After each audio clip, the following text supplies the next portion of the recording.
then begin the stream. I'll answer your question. So, yeah, the name The Big Draw, I actually just came up with it over the weekend because I've been looking for some kind of cutesy, catchy title for just the idea of bringing in other artists that I like and doing streams together. Um, Uh-huh. and just talking and the idea of the big draw, it just made me laugh because it's like the idea of someone, obviously the pun does not need to be explained. I won't belabor that, but um, yeah, I don't know. It just seemed like a fun idea. So I started taking all these other, because Dan Warren. Um, Yeah. Well, which one? Daniel Warren Johnson or Daniel P. Warren? I forget. There's a couple flying yeah, around. the latter, Dan Warren, the one who collaborates with Dave Raposa, and he's gonna love that you Hmm. asked that question because he refers to Daniel Warren Johnson as the man who took everything from him. um, Yeah, I'm another artist who has a doppelganger out there. Well, I did. There was another Steven Zapata oh, in was there? entertainment for a while. So yeah, yeah. So I understand that for sure. Because I know James Zapata. I know him, and for a while I was wondering if you Yeah. guys were of any relation. Oh, I get that all the time. Yeah, people have been asking me for years if James Zapata is my brother. But no, there's a Zapata is a very common name, from Mexican background. I'm not Mexican, but it's a very honorary last name from Mexico based on a revolutionary from there. And I can name at least 5 Zapatas who work in illustration and design and things like that. And Yeah. yeah, there was for a while another Steven Zapata who worked at like Riot Games and things like that. Oh, So okay. Did you ever meet them in? we're out there. The Zapata. Sorry, I didn't mean to Say cut you off. again. I didn't mean to cut you off. Sorry. I was just asking, did you ever meet him in person?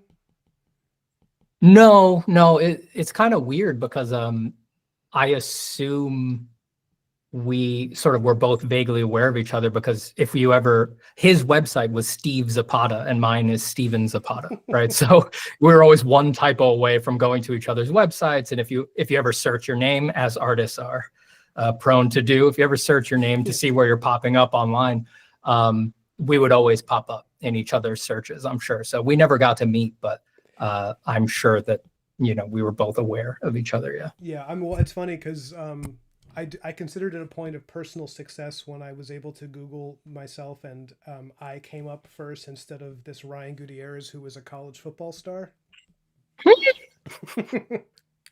That's big. Yeah, it's big, right? That is big. Yeah.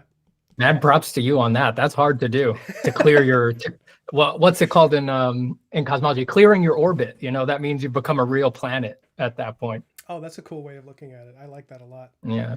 Yeah, Um, you cleared your orbit there. so I doubt you need to introduce yourself to my audience because if I laughed last time I mentioned you on my stream because I was like, if you know me, you almost certainly know Steven. But would you Hmm. like to do it anyway for the sake of redundancy?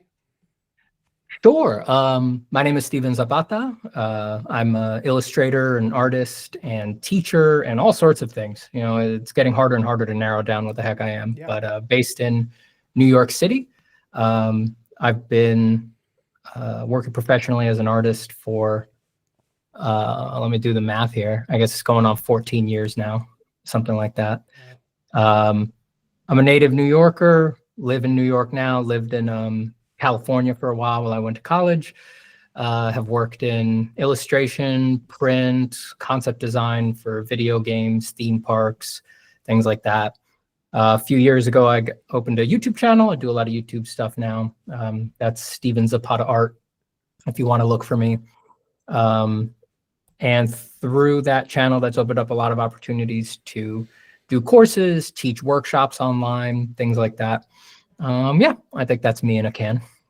Yeah, and for anyone who it seems like based on how quickly the stream is picking up steam, I would say a lot of these people are your audience who are coming here for the first time. So I'll introduce myself to you and to Steven because we're meeting very nakedly for the first time right now. I'm Ryan Gutierrez. I'm a professional comic book artist, illustrator. I do a little bit of concept art, storyboarding, but mostly these days I work in comics. And yeah, that's pretty much it. I've been doing it professionally for I want to say about a decade. There was a stint in the middle where I was doing other things and my life went a different direction. Then I came back to it around the time COVID started, and Mm, something about the hyper vigilant staying indoors period of COVID helped me like focus on crossing some barriers with my work. I tried to make use of that time. oh, It's like, okay, well, I'm not allowed to go out, so that means I'm going to learn how to draw digitally, which is something that had always terrified me. Because I was working analog for like the first 12 years of my career, and so I learned how to use Procreate and Clip Studio, and my business kind of took off after that. So I've been doing this for a while. I only started my YouTube channel like 6 months ago, I want to say. cool. And as similar to you, Stephen, it was a way to like connect with my existing audience and try to expand the audience and try to create a rapport with the people that were reading my comics or that, potentially could be reading them. And frankly, it's also just like things like this is just me trying to connect with other people in the field, because I feel like a lot of us are extremely insular. Like our worlds Yeah. become, and it's something I was talking with Dan about. Dan Warren was like, there's a lot of danger in spending too much time in your own world, if you're not engaging with other. So it's like I really wanted to start messaging other people who are artists that I admire, artists that I think I have something to learn from, and just people that I would like want to talk to and hear what they have to say about anything. So this is what this is. That's essentially the purpose of my entire YouTube channel, I guess. But yeah, yeah. I'm glad you're doing it. Oh, Yeah, I agree with you on that. We all need to connect more, you know. yeah, Um, yeah, we're all getting very isolated, very atomized. I mean, and not just people who do it professionally, but the people who want to get in to yeah, art. Um, absolutely. y- yeah, if you talk to them, I talk to students a lot through my workshops. I talk to people on stream a lot. Talk to people on like my Patreon, Discord, and things like that. And um, when you poke artists of this era, it's like they have very little community. Hmm. They have very little community. Things like the internet, as accessible as they've made things like drawing education and things like that, they've also made it very easy to go on the learning drawing journey completely alone and thinking that that's okay. And it is okay, but it's Yeah. not necessarily optimal, right? It's much easier now to, from the beginning, be like, well, I'm never going to go to art school. I'm just going to watch 1,000 Proco videos and I'll be a great artist. Yeah. And it's like, yeah, there is a path through which you can do that, but you're probably also going to go crazy in the process. So Yeah, and I think I don't want to get too broad with this too early on, but I will say that art is very similar to, I think, martial arts, and that like there's certain techniques you can learn in a vacuum. There's certain things you can learn on your own, but there's certain things that you can only really learn when you're bouncing off of other people. Um, yeah, Either intellectually or physiologically. It's like you need to like feel the weight, the push and pull of another presence to get to know yourself a little more. You can't, yes, you can't learn jujitsu in a room by yourself. You can learn what it looks like and how to imitate the movements, but you'll never know the feeling of like that dance. Um, hmm. so that's yeah. So okay. So I want to jump right into some of the things I wanted to ask you about. I have Wait, right. Just before we do that, please. someone in your chat said that you are a bit quiet compared to me. I don't know how much Is that better? ability you have. Uh, Let's see what they I'll say. put the It's questions already in the gone. chat. Your Let me know if this is better, Artie. Um, oh yeah, yeah. I'm seeing. Thank you for checking that, Stephen. I didn't even realize. Wow, the chat is moving really fast. This is the kind of thing I need to get used to. Is like because I've seen you in your streams. You do a good job like scanning the chat. whoop, Um, whoop. Hold on a second. You cut out for me. All right, and now you're back. Sorry, rewind. My audio went out for a second oh, there. okay. That's my bad. All right. So my volume needs to raise up. That's what they're saying. Sorry about that, guys. Let's see if this is better. I haven't had this problem as much recently. I'm also going to hold the mic really close to my face for Get it right up on there. potentially ASMR purposes. Nice. So something I wanted to jump in right away. The thing that made me feel like top of my list, the thing I wanted to talk to you about was the work you did on Paradise Lost. Nice. which was just I'm gonna curse. Everybody get ready. Here comes an F-bomb. I was fucking blown away by the work you were doing because I had just read the book. I had just read it for the first time as an adult. I tried reading it as a teenager and it's just, my brain wasn't done forming. So like certain ideas Yeah. just kind of bounced off the like thick epidermis outside my skull and it just didn't sink in. But reading it a second time this past year, that book brought me to tears. It was incredible. Yeah. It's a masterpiece of described aesthetics and of like incredible transcendent meaning. Like it's there's so much in that Mhm. book, and I was thinking about it so much because I was like, man, I would love to do a graphic novel of Paradise Lost. Like that would be a dream Yeah. job based on his descriptions. And then something happened in the ether of the internet where it was just like, oh, here, check out what Steven did. And then I just started seeing those videos of your and the fact that you chose to do it in pen and ink style, um, most of it was so awesome. I don't even have like it brought to mind Francisco Goya, but there's other elements of like older masters, and I just feel like there's a nightmarish element to your visions of hell, but there's also something, I don't know, something about the way you were rendering it had like you had encapsulated the tragedy of the book. Maybe I'm getting too loose with my terms here, but yeah, I would love to know what you think of that book and what made you want to draw it and what was on your mind when you were working on it. Yeah. Well, thanks for the kind words, man. And I'm always happy to when somebody pokes me on Paradise Lost. But yeah, um, it's an incredible book. Yeah. I like you, I encountered it very early on in my life and could not parse it. Probably the first time I read it, I would have been, hold on, I'm trying to remember when I lived in particular houses when I was a kid. The first time I read it, I probably would have been like preteen or something like that. And by read it, I don't mean read the whole book, but like tried to read it. No, I have it wrong. No, I would have been a teenager. I would have been a teenager. There was a house I lived in my life twice. I lived in it as a kid, Yeah. moved away, and then when we moved back, we moved back into the same house. So it was the second time that I was in that house. I'd listened to a rock album by a band called Symphony X called Paradise Lost, and I didn't know that was based on anything. I just really loved that album. I was probably 14 or 15 when I heard this. At some point, I looked into the album a little more because I really liked it, and I found out that it was a concept album based on this old book, Paradise Lost by John Milton. My family had traveling encyclopedia salesman used to show up at people's houses and sell encyclopedias and collections of the classics. And my family had one of those collections of the classics. So given that it was a classic book, when I found out what it was, I was like, well, we probably have it. So I went and found it in that collection in my family's library. And I tried to read it along with a couple other books that I'd never really paid attention to on that shelf, like Dante's Inferno, for example. So I tried to read Paradise Lost, and I quickly encountered something far above my grade reading level at that point. But the language on its own was quite shocking to me. I really, really loved it. And I was very surprised to find that a lot of my favorite lines from that album that I'd been listening to were actually quotes from this old book, or half quotations, something like that. So, cool.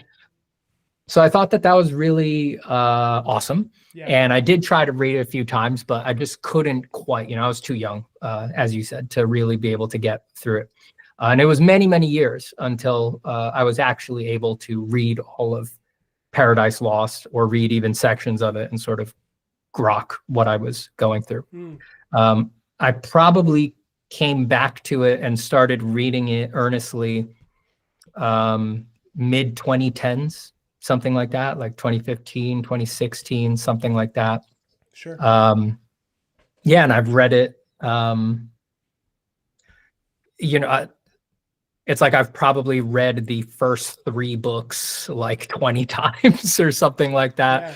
And then I've read like the ending a few times, and I've read the middle a few times.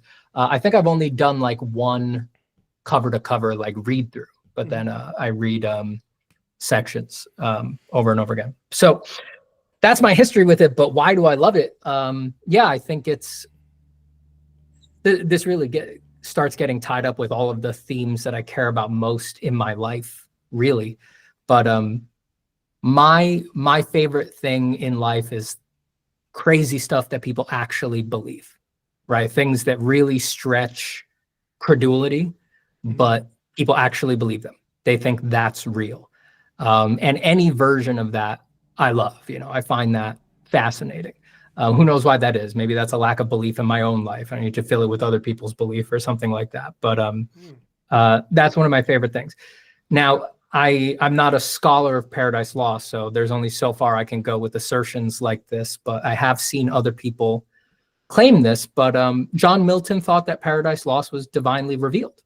It wasn't just an epic poem that he wrote for the sake of writing a poem and for flexing.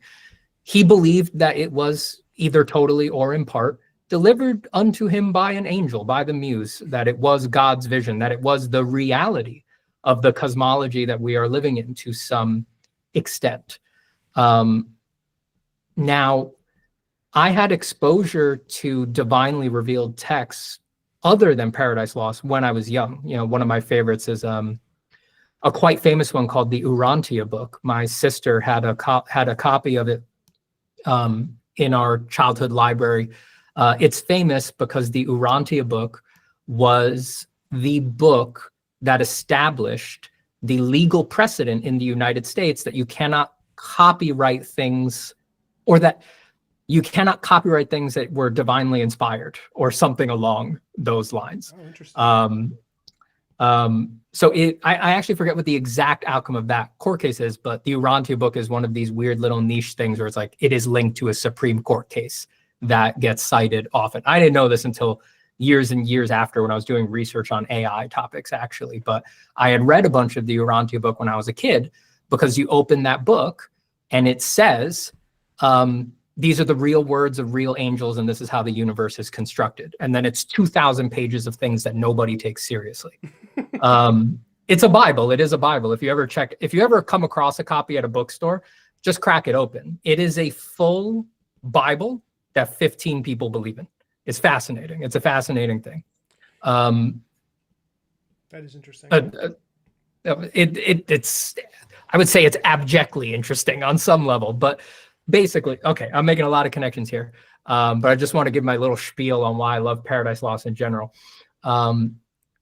So unlike the Urantia book, John Milton is where the belief that divine revelation is occurring. Now, this is a relatively modern person, right? John Milton was a long time ago, but all things told, he's relatively modern. His English, though hard to read at a lower reading level, is completely modern. You can keep up with it if you read it carefully. That's not what we can say for even something like Chaucer, Canterbury Tales, right? Like, you basically need a study guide to read Canterbury Tales at this point. Yeah. For a lot of people, Shakespeare is like that. Milton's like right on that edge where it's like you can just get it if you're a modern person. Mm-hmm. So if we go way back in time, we sort of give people a lot of benefit of the doubt on divine revelation and things like that. Milton is a modern person who believed he was reciting the words of angels, where that which we often ascribe to craziness in people met unbelievable fucking talent, and everybody thought it was okay because of that. Yeah. And it has influenced unbelievably. It is remarkable how much Milton's vision, John Milton's vision, we're not talking the Bible, we're not talking academic biblical scholars, John Milton's artistic vision influences what people are afraid of and think is real today in the modern era. And that is fucking remarkable. To me, that is unbelievable. And I find it heart-opening, soul-expanding. And the things that are inside are galling, I would say. I mean, if you take seriously what John Milton was saying, which I'm not saying that I believe it was divinely inspired, but to think a person thought that that was divinely inspired, that this was to some capacity real, the way things are structured, positing, personalities and egos and goals and vices to celestial beings is just, it's utterly challenging. It's utterly galling. It's a beautiful thing. Yeah. No, I think And I sorry, could go ahead. easily talk about that for 3 hours. No, Well, so I mean, let me just stop there for now. I am nutritionally prepared to do that. I already had my breakfast, so no, that's really cool. I think there's a lot to unpack there. Even though that's a phrase when people say it, I roll my eyes. There's a lot to unpack, but there is because Mhm.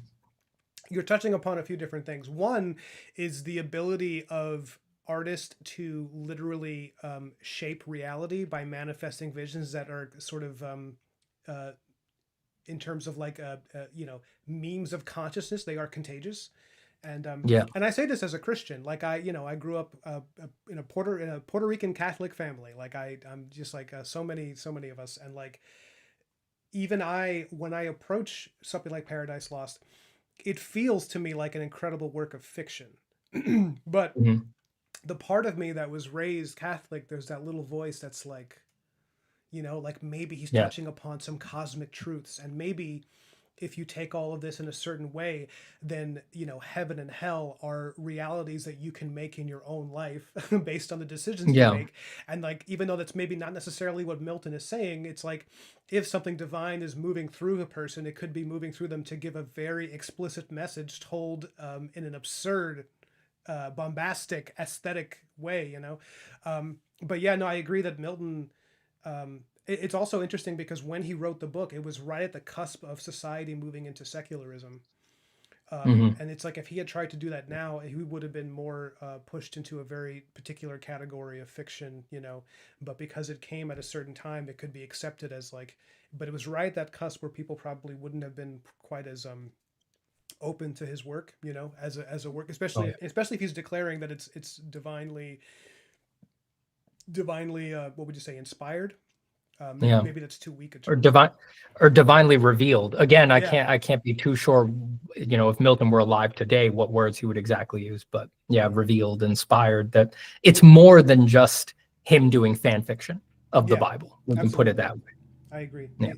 There's something, um, and also, as an artist, divinity, I think for an artist, can be a pretty fluid concept, right? Because it's like you can find concepts of divinity even just by like approaching aesthetic sublimity. Like something is so Hmm. sublimely beautiful that you're like, oh well, this is clearly as close as I'm going to get to divinity in my life on this earth. Um, Right.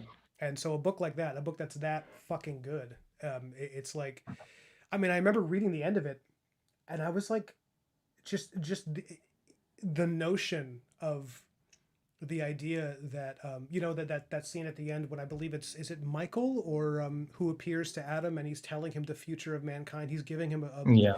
of how it's all gonna Across 2 books. Yeah. yeah, and how it's all gonna roll out from here. And it's like that notion is so strong, and the idea of the first man looking out at the world. Well, I think his wife is sleeping, and just knowing that he's gonna begin a journey that's not gonna end for another like you know 2 million years or something. And it's just like the scope of his story, the scope of his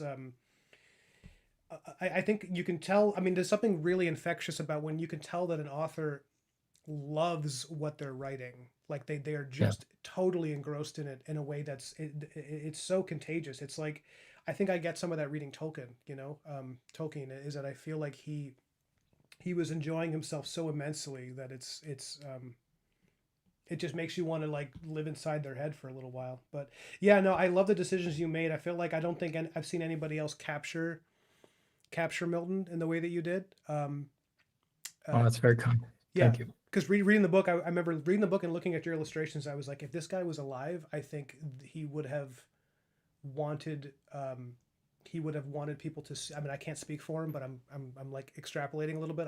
I can't imagine that he would not look at your work and say like that is what I'm going for, because it's even in the beginning of the book when I the scale when he describes how at the beginning of the book Satan is like he's the size of a continent and he has a spear that's the size of a I think the masthead of a ship, And Yeah. over the course of over the course of the story, he just shrinks down as he becomes lower and lower of a life form until finally at the end he's this shriveled little golem, you know. And Yeah. that But oh, how fallen. Yeah. yeah, yeah, conceptually that's so powerful.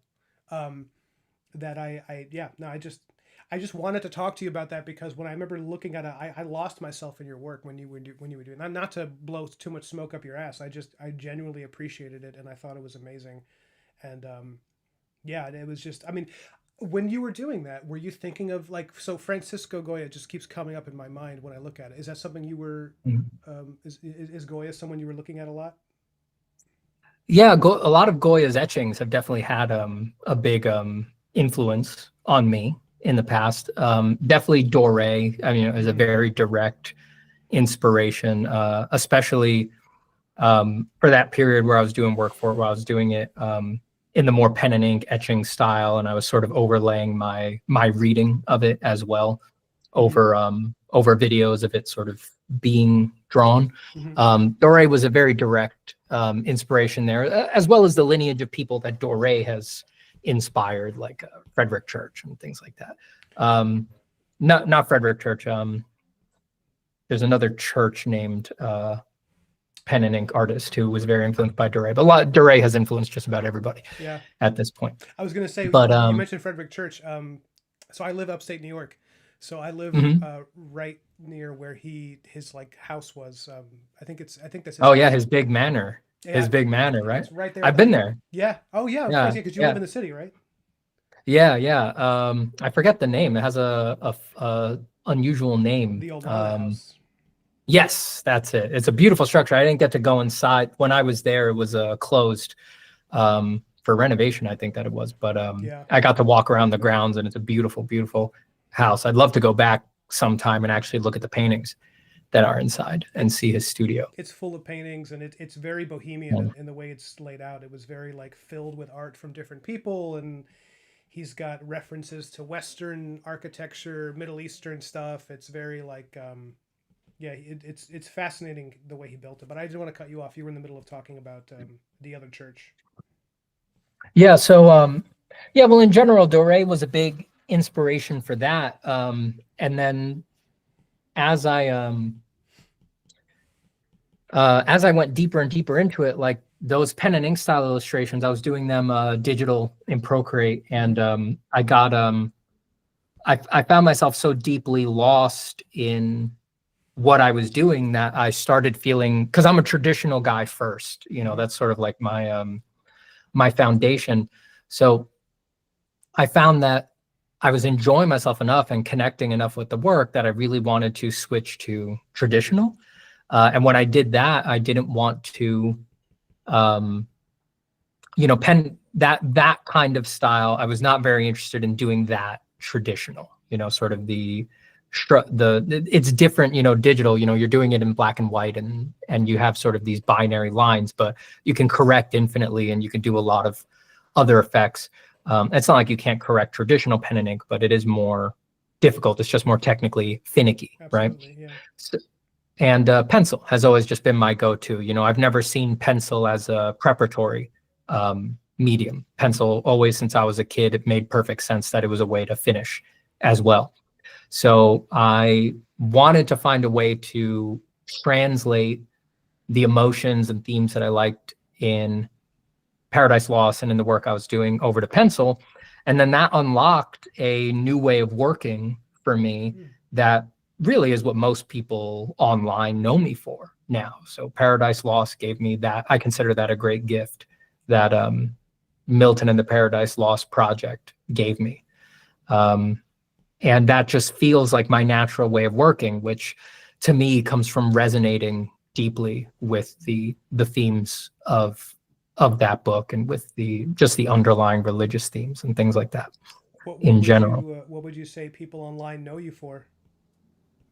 Some very Baroque and often abstract finished pencil drawings, things like that. Yeah, that's definitely not all of those that sort of are the ones that people bump into. Not all of those are explicitly Paradise Lost based, but that technique really came about from me trying to find a way to illustrate Paradise Lost in a way that I liked in pencil. Yeah. Yeah. Yeah. Yeah. I mean, it's really interesting looking at some of the other work you've done because it's like, I mean, there's some of them that look like there's elements of Giger, but then there's also just you're pulling from so many things that you're getting that end result people want, which is that no one can really see one particular source. It's you're Mm. clearly an amalgam of a lot of inspirations, and then you kind of put it into this Steven filter, which creates something really new. And like that's not easy to encounter. I think it's very there's so many artists who I actually think are really good, but you can see like a direct line from who they're who influenced them the most. Right. And to see that you were capable of that kind of because here's also something interesting is that you working in this field, I'm sure you've experienced the perceived hierarchy that some people have regarding line work versus like paintings. Yes. And it's like something that because I'm a line art guy. You've seen my work. It's like I can paint. I've done paintings. I do that sometimes for work. If I get an illustration gig, I won't say no. But I'm really more comfortable with line art because I grew up just drawing with pencil and pen, similar to you. Um, Yeah. and and something for years I kind of looked up to people doing these paintings as being like, well, I could never do that. And then once I learned how to paint and learn how to paint digitally, and like that became a part of my professional repertoire, I started getting feedback from people I knew who were painters first and foremost that were like saying like, Jesus Christ, man, drawing in pen and ink scares the shit out of me. And I was like, oh, really? Like it's this complete nonsense. This idea that I mean, like if you're someone who's accustomed to one thing, the other is inherently difficult. So the reason I'm saying all this is because the fact that you seem just as comfortable working in volume render as you are in line art render is like it's really it's fantastic. And I just as a line art guy, Thank you. I loved looking at your Paradise Lost stuff because it felt like you could have done that as paintings and it would have been fantastic. It would have been great, but something about the fact that it was pen and ink, that it had that look, I think it added something to it. It added something to it that I can't really put my finger on. But maybe it's my own bias because I'm someone who really looks at line art and like looks for it because it gets my juices flowing as a Yeah. line art guy. But yeah, no. Well, I mean, I'm biased too, but I do think that there's certain things that monochrome, whether it be pen and ink or pencil or anything like that, I think there's things only monochrome can do that actually full color and things like that really struggles to do. It's a long list, but the one that I usually talk about is that doing work in monochrome increases the alacrity with which illusions can be created, and it creates a faster suspension of disbelief for the viewer.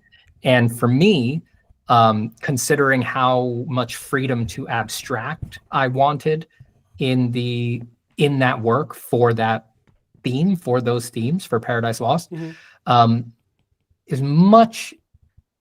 it made much more sense that monochrome would capture that than full color, or at least traditional full color. Once you start adding colors to things, the audience has an increased need for sort of fidelity of material. It's amazing the subtle implications of hue. It really does change the way that the audience interprets a picture.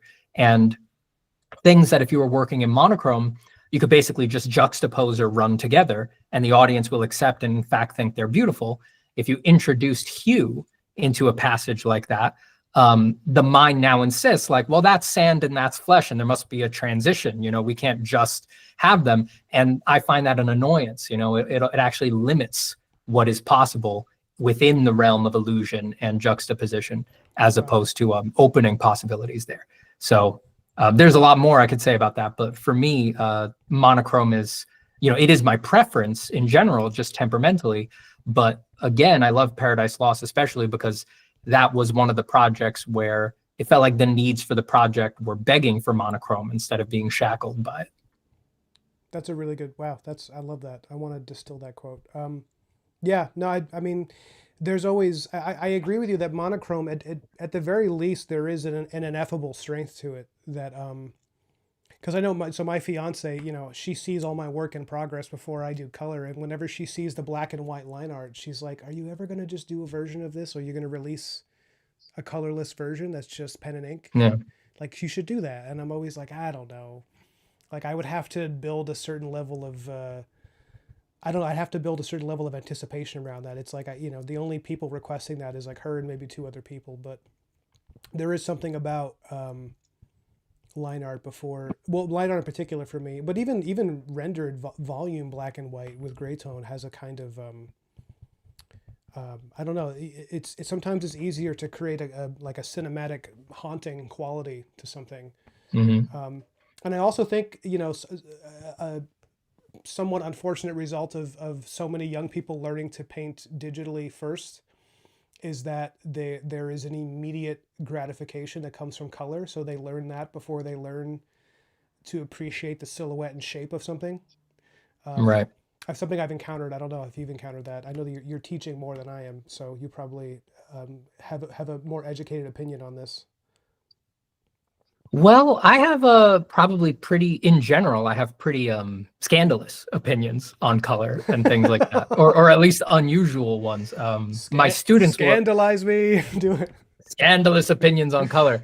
In general, and I usually, when I joke about this with students, I like to say that color is the invention of a reprobate and barbarous age, which is actually a reference to John Milton. I always have Paradise Lost nearby. So if you actually read a book of Paradise Lost, or if you actually, well, I'm sure any version of it, Paradise Lost actually opens with some notes from John Milton. And one of them, which I love, I am looking for it. It's called A Note on the Meter or something like that, which is just, this book never stops giving, you know, it's like right off the bat, it's going to educate you. The verse. So it's called The Verse. And John Milton says, the measure is English heroic verse without rhyme, as that of Homer in Greek and of Virgil in Latin. And here comes, rhyme being no necessary adjunct or true ornament of poem or good verse, in longer works especially, but the invention of a barbarous age, to set off wretched matter and lame meter, graced indeed since by the use of some famous modern poets, carried away by custom, but much to their own vexation, hindrance, and constraint. So in so many words, Milton saw fit to open his epic by saying, rhyming is lame and a reprobate invention of this age, and I will show you how to do it right, right? I a little bit feel that way about color. To be serious and earnest about that, Mm-hmm. I think that the best colorists in history have always been emotivists. They are doing color for its emotional impact, for its emotional abilities, either in the explicit emotional impact that could be crafted into the picture, or for its cultural emotional impact. You know, an example would be, you know, Dark Ages painters using ultramarine only on royalty and on holy figures because it was so utterly expensive and everybody understood how expensive it was, right? So there was an emotional reaction built into the use of that color. Unfortunately, in our current barbarous age, most people do color because they think they have to. Yeah. They do color out of a sense of necessity. They just feel obligated to use color. They have a myth floating around in the back of their head that says that, well, a picture is not finished unless it's colored, or only things that are colored sell, or the audience expects to see color, right? Yeah. Each one of these individual things, we can sort of make rational cases for whether they're right or wrong, but at their core, they're assumptions. They're assumptions that the artist has, and they're based on usually unscrutinized things that other people have said to them, or just their read of the internet, which is hot garbage and all of this. So most people come to color out of that sense of obligation. And that dooms them to basically never have good color in their life. The color, Wow, yeah. color done from a sense of obligation will always feel workmanlike and crafty-like, and it will only ever rise to the level of this will sell the product, which is not the color anybody gives a shit about. The best color in history has always been from the emotivists, the people who are using color for its emotional impact first and who prioritize its emotional impact.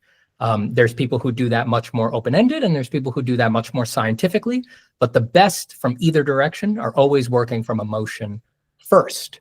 The Impressionists are a great example, where they sort of got the maximal impact of both prongs of that fork. They were truly going for the emotion, feelings of heat, of light, of the presence of day. And they also had the cultural impact, like the ultramarine that I mentioned before, in that nobody was painting like that ever at the time. So they were scandalous, and they were a rebellion, and people fought with them and argued with them and things like that. So they got the best of both worlds. And so they literally redefined color, right? And no color user after them will ever have that same kind of impact again. So, okay, so I went off on quite a tangent there, but the main point that I'm trying to make is that for people who are doing color out of a sense of obligation, I would say don't use it. And I don't, for that reason. I only use color when I feel I have a real emotional reason to use color. And when I don't have that reason, I never feel obligated. I'll ship anything in black and white. I don't care. And I would rather focus on, as Milton said, having good form rather than dressing up wretched form with the illusion of prettiness. Milton called it rhyme. I call it color. Yeah. So rather scandalous opinions on color. Me. Well, I think we can all appreciate the notion that any art made out of obligation is going to be workmanlike is a very generous way of putting it. I want to address the chat real quick. Girl says we have some excellent questions from chat for both of you. Awesome, thank you guys. I'm happy to answer them. We could take a break anytime to answer questions. I'm going to scroll up. I missed quite a bit. Let's see. Special Edgar says, it reminds me of the weird religious type of things you've seen in Evangelion. Yes, Evangelion, I think, is probably pulled from a lot of different religious texts. I think Stephen would agree. Let's see. I haven't watched it, but I've talked to people about it, and everything they're saying sure sounds like it's very religious. Yeah. Do you want to check the questions in the chat, or do you want me to read them to you? You let me know, Stephen. I haven't scrolled up in a bit, so if you have one available right at hand, go right ahead and I'll start scrolling too. Let's see. Guy says it's been a real blast to switch from full-on painting to mostly doing line work and cell shading. It's fun how things complemented each other, though. Never would know that if I didn't try to do so. That's really cool. Yeah, because so Guy is he's working professionally. He's a good friend of mine. He's in a lot of paintings, and he recently was just feeling inspired to do line art. He's been sending me some of his stuff where he's doing like comic style art, and it's been really cool. Really cool to see those skills transfer. He's got a really unique style too. His work is very like, you can like smell it. It's very textured. Nice. Edgar says, Stephen, why do you sound so sophisticated and elegant? You know what? I'm going to ask that. I'm going to answer that. It's because Stephen is a man of supreme education. When he drinks his tea, his pinky sticks out every time. He can't even help that. There it is. It was a good sample of it. There, look at that. Oh my goodness. Well practiced. That. But Stephen, you should get a chance to answer that too. Is it because you're one of the Steven Zapata clones? Yeah. I'm a clone of one. I am one of many clones of the original Steven Zapata, and I had my erudition and my pronunciation increased by 10 points. Yeah, I was very lucky to receive that little cocktail in the birthing tube. Yeah, very fortunate for that. You're one of the aspects, the aforementioned aspects. Yeah. I lean hard into the critical reading ability of the original Steven. Can't drive though, guys. Can't drive for shit. He doesn't know what to do. Not at all. The wheel. No, I have to be chauffeured everywhere. Yeah. Yeah, but there's a Steven for that too. Guy says, I want to ask Ryan, why wouldn't he do a full pen and ink version of his stuff aside from being anxious about it? I mean, what got me into his stuff is the actual line work. Oh, that's really cool, man. Yeah, maybe I will. I mean, so you, for anyone, I know some of you bought copies of Black Marrow. The version that's shipping, the hard copy, well, every version has it, but there's like 6 or 7 pages in the back that are samples of just without color, so you can see what it looked like before I added color to it. So anyone who's just thirsty for cross hatching and different inking styles and spot blacks and all that stuff, you'll get to see that in the back of the book. If people like it, I'm going to do it in the next issue too, because I have book 2 coming out in 2025, and I might even for the Kickstarter do an alternate version that's all black and white if people really want it. The only reason that seems like a tall order right now is because when I do these pages, sometimes the art is kind of assembled. It's like I'll do a full color panel from one page, then I'll cut it and paste it into another page and re-edit it and put it together. And some pages I do almost like collages, and then I draw over that with ink. So distilling that into pencil and ink, or pen and ink rather, for just one page, sometimes it's hard to do. I don't know I'd be able to do that for every page. I would love to have a version. Okay, interesting. Eli says, question. Sounds like they want it. Sounds like they want it. I got to keep them happy. Is it Ellie or Eli? I'm going to say Ellie because the spelling is with a Y at the end, but you can correct me. Question. When it comes to the details of the world around the characters, how do you find a good balance between too much or too little to make the world feel alive without spending hours on it? Stephen, I'm throwing that to you. Oh, well, I assume with a world building question like that, he's going to want to hear from you. You're the one with the comic books. But I think that people come at things like that in different ways. People world build based on their temperament. Some people like having everything very, very tight, and then other people like having things loose. I think it's important to remember that whenever you world build, right? Because I think that's what this question is getting at, because it's asking about ironing out details. World building is not the story, right? It's part of the product, it's part of the story, but it just is not the story, right? A lot of people get caught up doing world building forever. And what happens if you do that for too long is that it actually hinders your ability to ship the product, because the product is never going to have all that world building in it. And you don't actually, you're guessing how much of it you actually need to tell an effective story, right? The real product is the comic book. It's the kind of thing that Ryan actually ships, right? It's page to page, panel to panel, word bubble to word bubble. That's the story, right? So a lot of people, they won't feel comfortable shipping the product unless everything's very tight. The world building is like perfectly ironed out. And other people find that stifling. And it's better if they have loose world building, and then they have room to sort of fudge things as they go through the actual product, right? But I think in general, the smart thing to do is to make sure that you are prioritizing the real story, not the world building, not the stuff you would put into a Wikipedia page, but the story, the actual product that you're shipping. I'm certainly prioritizing the latter as far as a method, because so for Black Marrow, well, it's interesting because there's 2 different approaches. Is the one that both of those are the 2 different approaches, and I'm doing one for each project. So essentially Black Marrow, I kept it very loose. The whole idea is it's just this idea of the raptured West. It's like it's the Wild West, but people who are living in that world feel like they're living in a post-rapture society, because heaven and hell are both right at their doorstep. So there's this evidence of the transcendent divine and also like hellish evil, and it's this battle between the two for the souls of humanity. I'm keeping that very vague because if I start planting hard rules, I think the world loses its mystery and some of its danger. But for this book I'm doing right now, which I'm drawing as I talk to Stephen, this is for my King Arthur adaptation. I'm doing the King Arthur legend as a graphic novel series.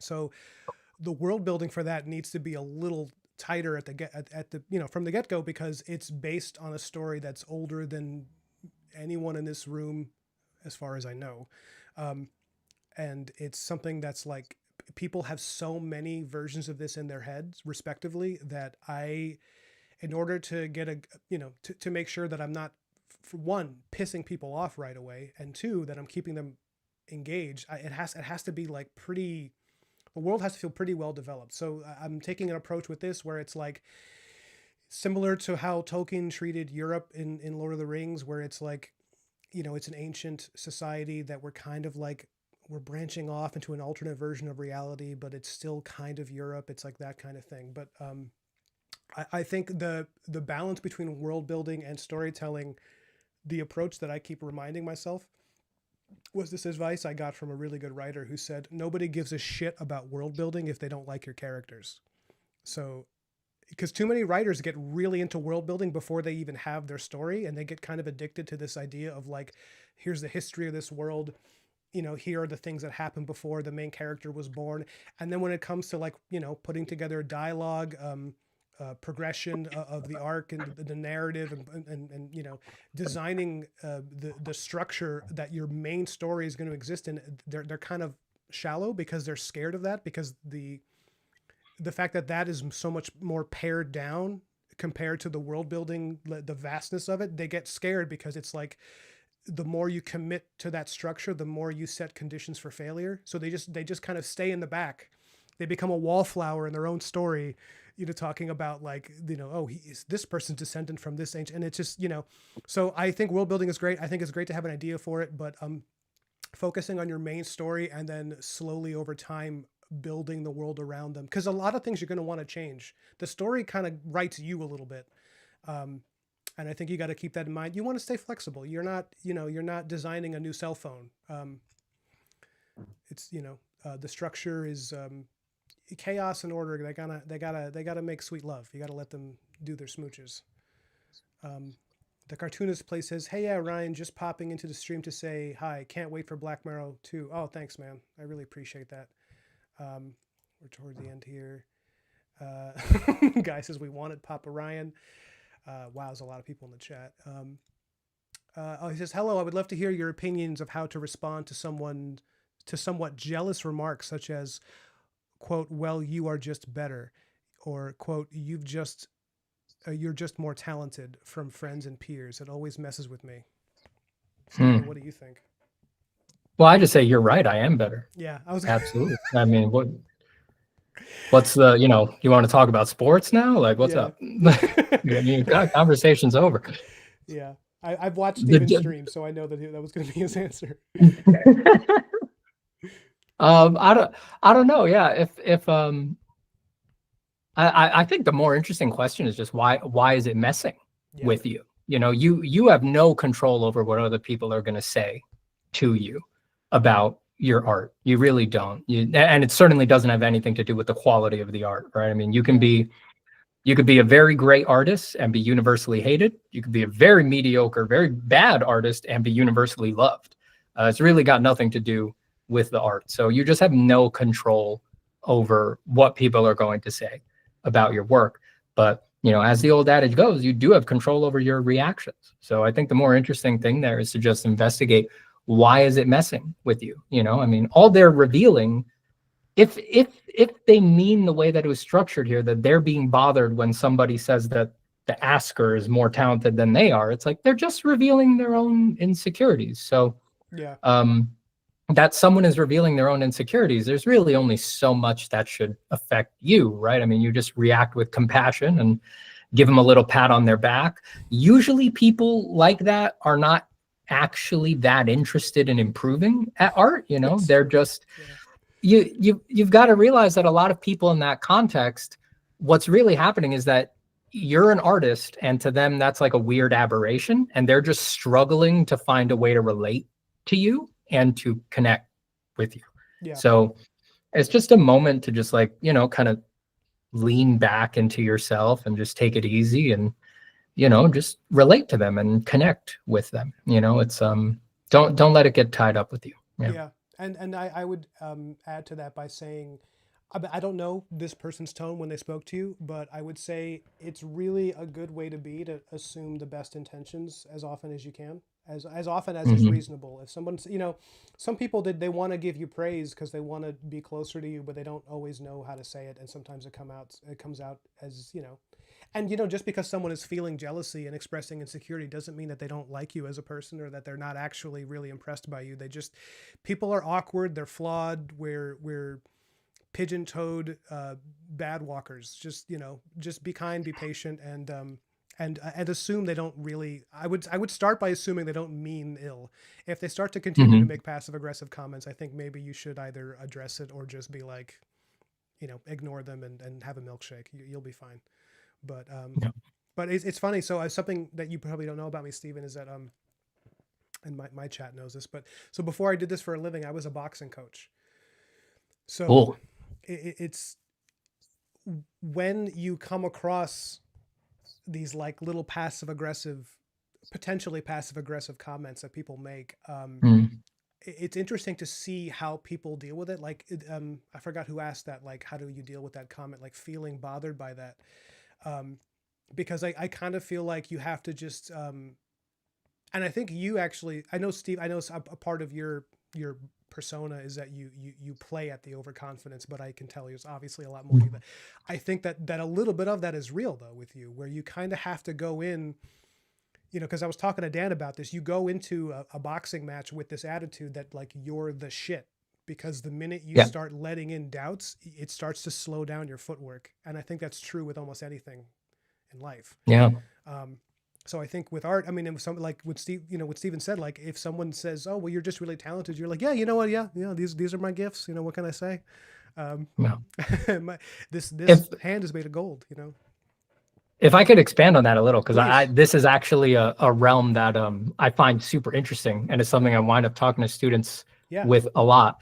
Like, yeah, I do play into sort of the ego side of it for fun. And certainly if you look at something like my TikTok, then there it's just been dialed up to 300%. It's just it's full kayfabe, it's wrestling at that point. But the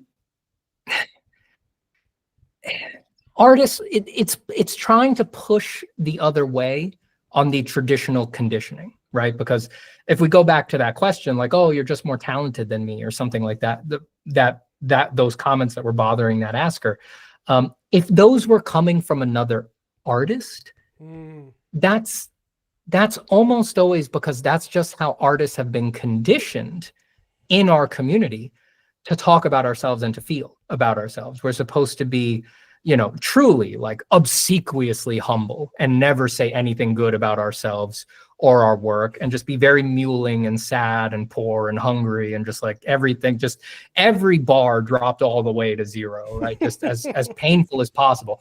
That is the conditioning that we are given by culture around being an artist. So to a certain degree, if someone's going to hit you with comments like that, it's almost like they don't really have any other option, right? They haven't broken out of those conditioning factors yet. They're just like, these are the words artists say, right? And they don't know there's other words that are possible, right? That you can sort of have any kind of temperament and still be an artist. So I think it's important to push against that classic conditioning. You don't have to be like me and do it performatively or something like that. You can, but I do think it's good for most artists to do it in their heart a little bit, like you said, like a boxer stepping into the ring, or I've heard Dave Raposa talk about it as sort of like thinking about himself like a rapper, just like a real braggadocio kind of internal narrative about how you're going to face your work in the world and things like that. And that's useful as far as it goes, right? And you do need to be, at core, you do need to be a sensible person and realize that you're drawing goblins. There's only so far that it makes sense to push it. But I do think that it is useful for a lot of people inside of their heart. And as much as we can do it, it'll push against that totally unnecessary general conditioning that culture gives us as artists. Also, weirdly, to a certain degree, it's like when I say culture conditioned us that way, it's like the art culture. Because actually outside art culture, like let's say non-artists, right? Just everybody else who doesn't really think about art all day, they think artists are arrogant assholes anyway. That's actually most people's conception of artists to begin with. Yeah. So if that's what everyone's going to feel anyway, sometimes you just got to fulfill the archetype, baby. Just give them what they're looking for, that's what they're expecting from the beginning. Nothing wrong with just leaning into that. No, and I think there's a lot of utility to it as far as negotiating for yourself, because as anyone who's worked in this business can tell you, people are lining up to take advantage of you. People Yep. will simultaneously, and I'm sure you experienced this earlier on in your career, they will simultaneously try to make you understand that you're not worth that much, and at the same time try to find ways to replace you. For example, AI. It's Hmm. like the amount of work they're doing to try to, because it's like artists are like this obnoxious conundrum, like because it's the one thing that you can commodify it as much as you want, but you can't duplicate it without having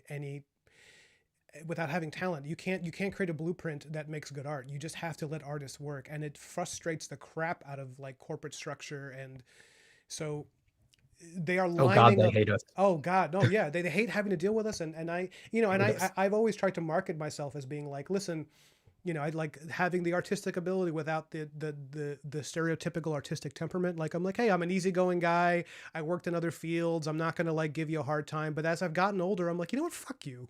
Like, Yeah. and it's like you're trying to tell me that you're gonna try to cut my page rate on this book, even though I've been doing this for like 3 years working on this project, and you're making more money off me than you were before. But you're telling me you need to cut back. I was like, no, no, we're not doing Yeah. that. And so I was like, oh, this is why artists get that reputation. It's because when they mean hard to work with, they sometimes just mean hard to steal from.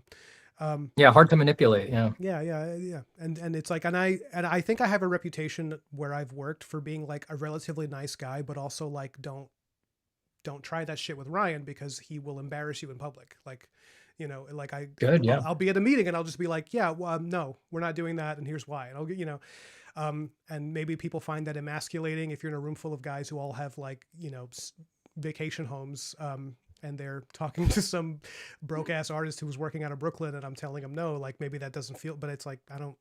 So yeah, I think adopting a little bit of that rapper slash boxer mentality can be really good for artists. And I think it's hard for a lot of them because, I mean, something I noticed about you, Steven, one of the things I really liked about your whole deal was that you're a lot of artists, are not comfortable speaking in public, or they're not comfortable, I mean, speaking in this way. I mean, like, working in comics, I know a lot of comic artists who are brilliant, brilliant guys, and then you get them at a convention and they're Yeah. super awkward because they're at home working all day and they're not used to socializing with more than like their wife.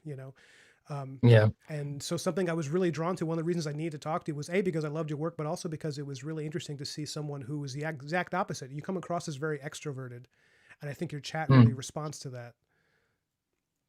Yeah. Well, I'm definitely not like a hard extrovert. Like I definitely come from I feel like in most ways I do have the classic artist temperament. I definitely I recharge when I'm alone, not when I'm with other people. That diagnostic of between introvert and extrovert has always made sense to me. Mm-hmm. Um, if I'm not pulled into situations, I definitely incline to just being by myself, and just making my artwork Yeah.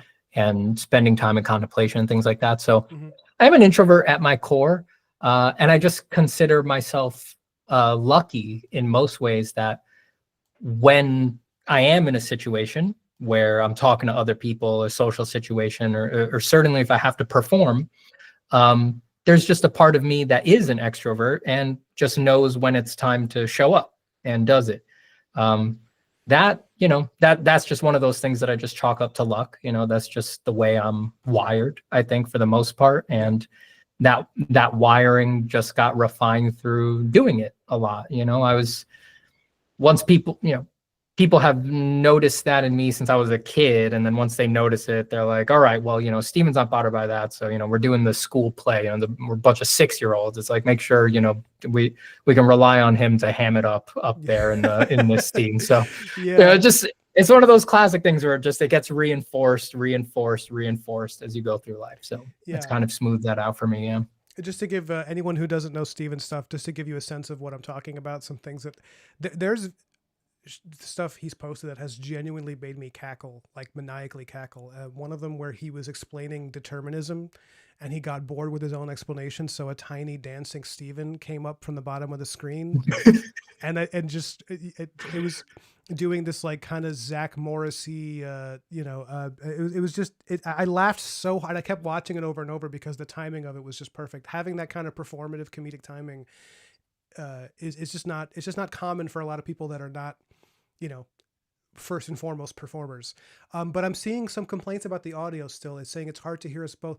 Is everybody having this problem? Because I'm only hearing it from a couple of people. I don't really know what's happening. I don't usually have this issue with Google Chats. I'm wondering if it's something on Steven's end, but he checked his stuff. So Yeah. if it's a problem, what I'm doing is I'm going to lower the master volume and I'm talking into it because it sounds like the issue someone's having is that Steven is louder and I'm coming in quiet. But I lowered Steven's volume. If there's anything I can do on my end, just let me know. I can play with stuff here. I'm sure you know that stuff more than I do. I'm still learning, so I'm hoping it's better now. If anybody's still having a problem with it, let us know. And I'm really sorry. I don't really know what that is, but I'll try to. I'm keeping the mic basically inside my mouth right now, so what you're hearing is throat singing. That's how close it is. I've got my mic a good bit away, so if you're quiet and I'm loud, then this is probably our best chance of evening out. Yeah, I think you probably are coming in really clear. Mine for some reason is not. I don't know why, but I'm gonna make sure real quick that I have the just the standard automatically adjust my volume thing on, because usually, okay, well, it looks like Google Chat doesn't have that option, so never mind.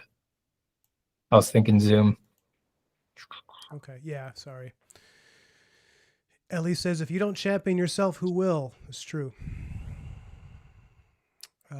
You need to do that, yeah, especially, you know, deep down, I'm a total, you know, I'm a very woo-woo weirdo deep down, but yeah, so you know, well, once it's time to negotiate rates, it's like, wow, got real earthy real fast all of a sudden. Yeah. Yeah. And I talked to, you know, when I was talking to my chat about it, I was like, the fact that I had a background in sport really helped because that cold, hard, dead realist comes in, you know. I think also, I mean, so you have a wife and kids. Am I wrong? Just a wife. Oh, I'm sorry. Okay. Well, even just, I mean, I have a fiance, we're getting married in June, and it's like, congratulations. Thank you so much. And like, once you have someone who's even a little bit dependent on you as an adult, something comes out of you where you're like, you're not gonna, no, you're gonna pay me exactly what I'm worth. Because you just, I don't know. I think responsibility is really healthy for people. So long as you're not taking on too much. Oh, yeah. A sense of responsibility can be a huge part of like growing as a person. I would agree with that for sure. You need something to sort of structure you and focus your energies and things like that, without a doubt. Gross Girl says maybe if Steven lowers his volume and Ryan raises the master volume, we can try. Okay, I could try that. Let me...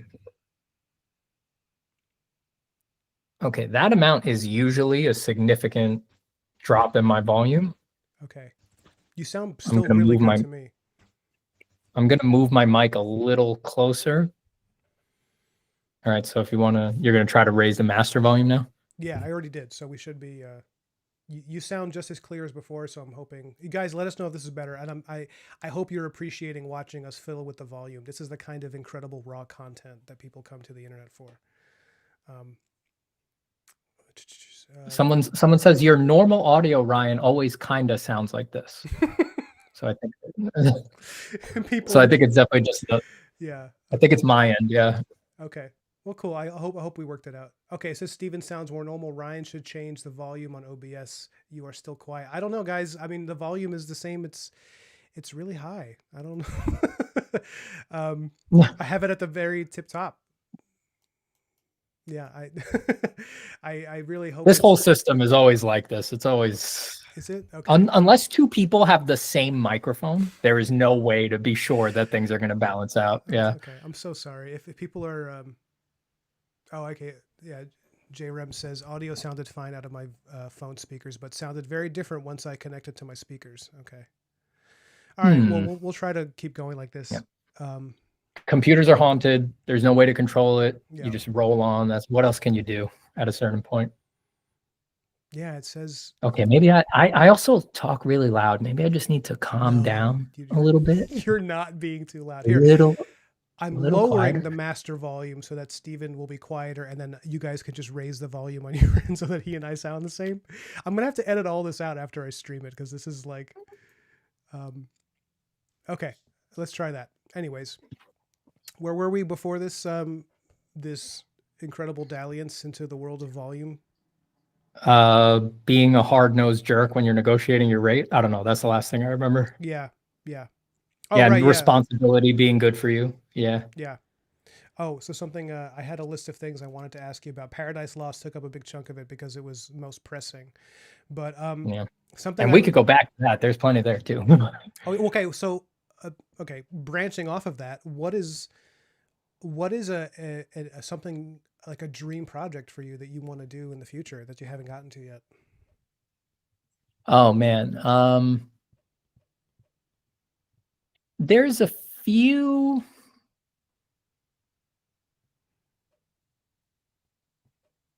I really just try to like enjoy myself in the moment and not get too caught up with like worrying about what I'm gonna get out there. But there's a few things that I've started like already, like taking passes at and things like that, Mm, and found that they were very exciting and that I wanted to do them.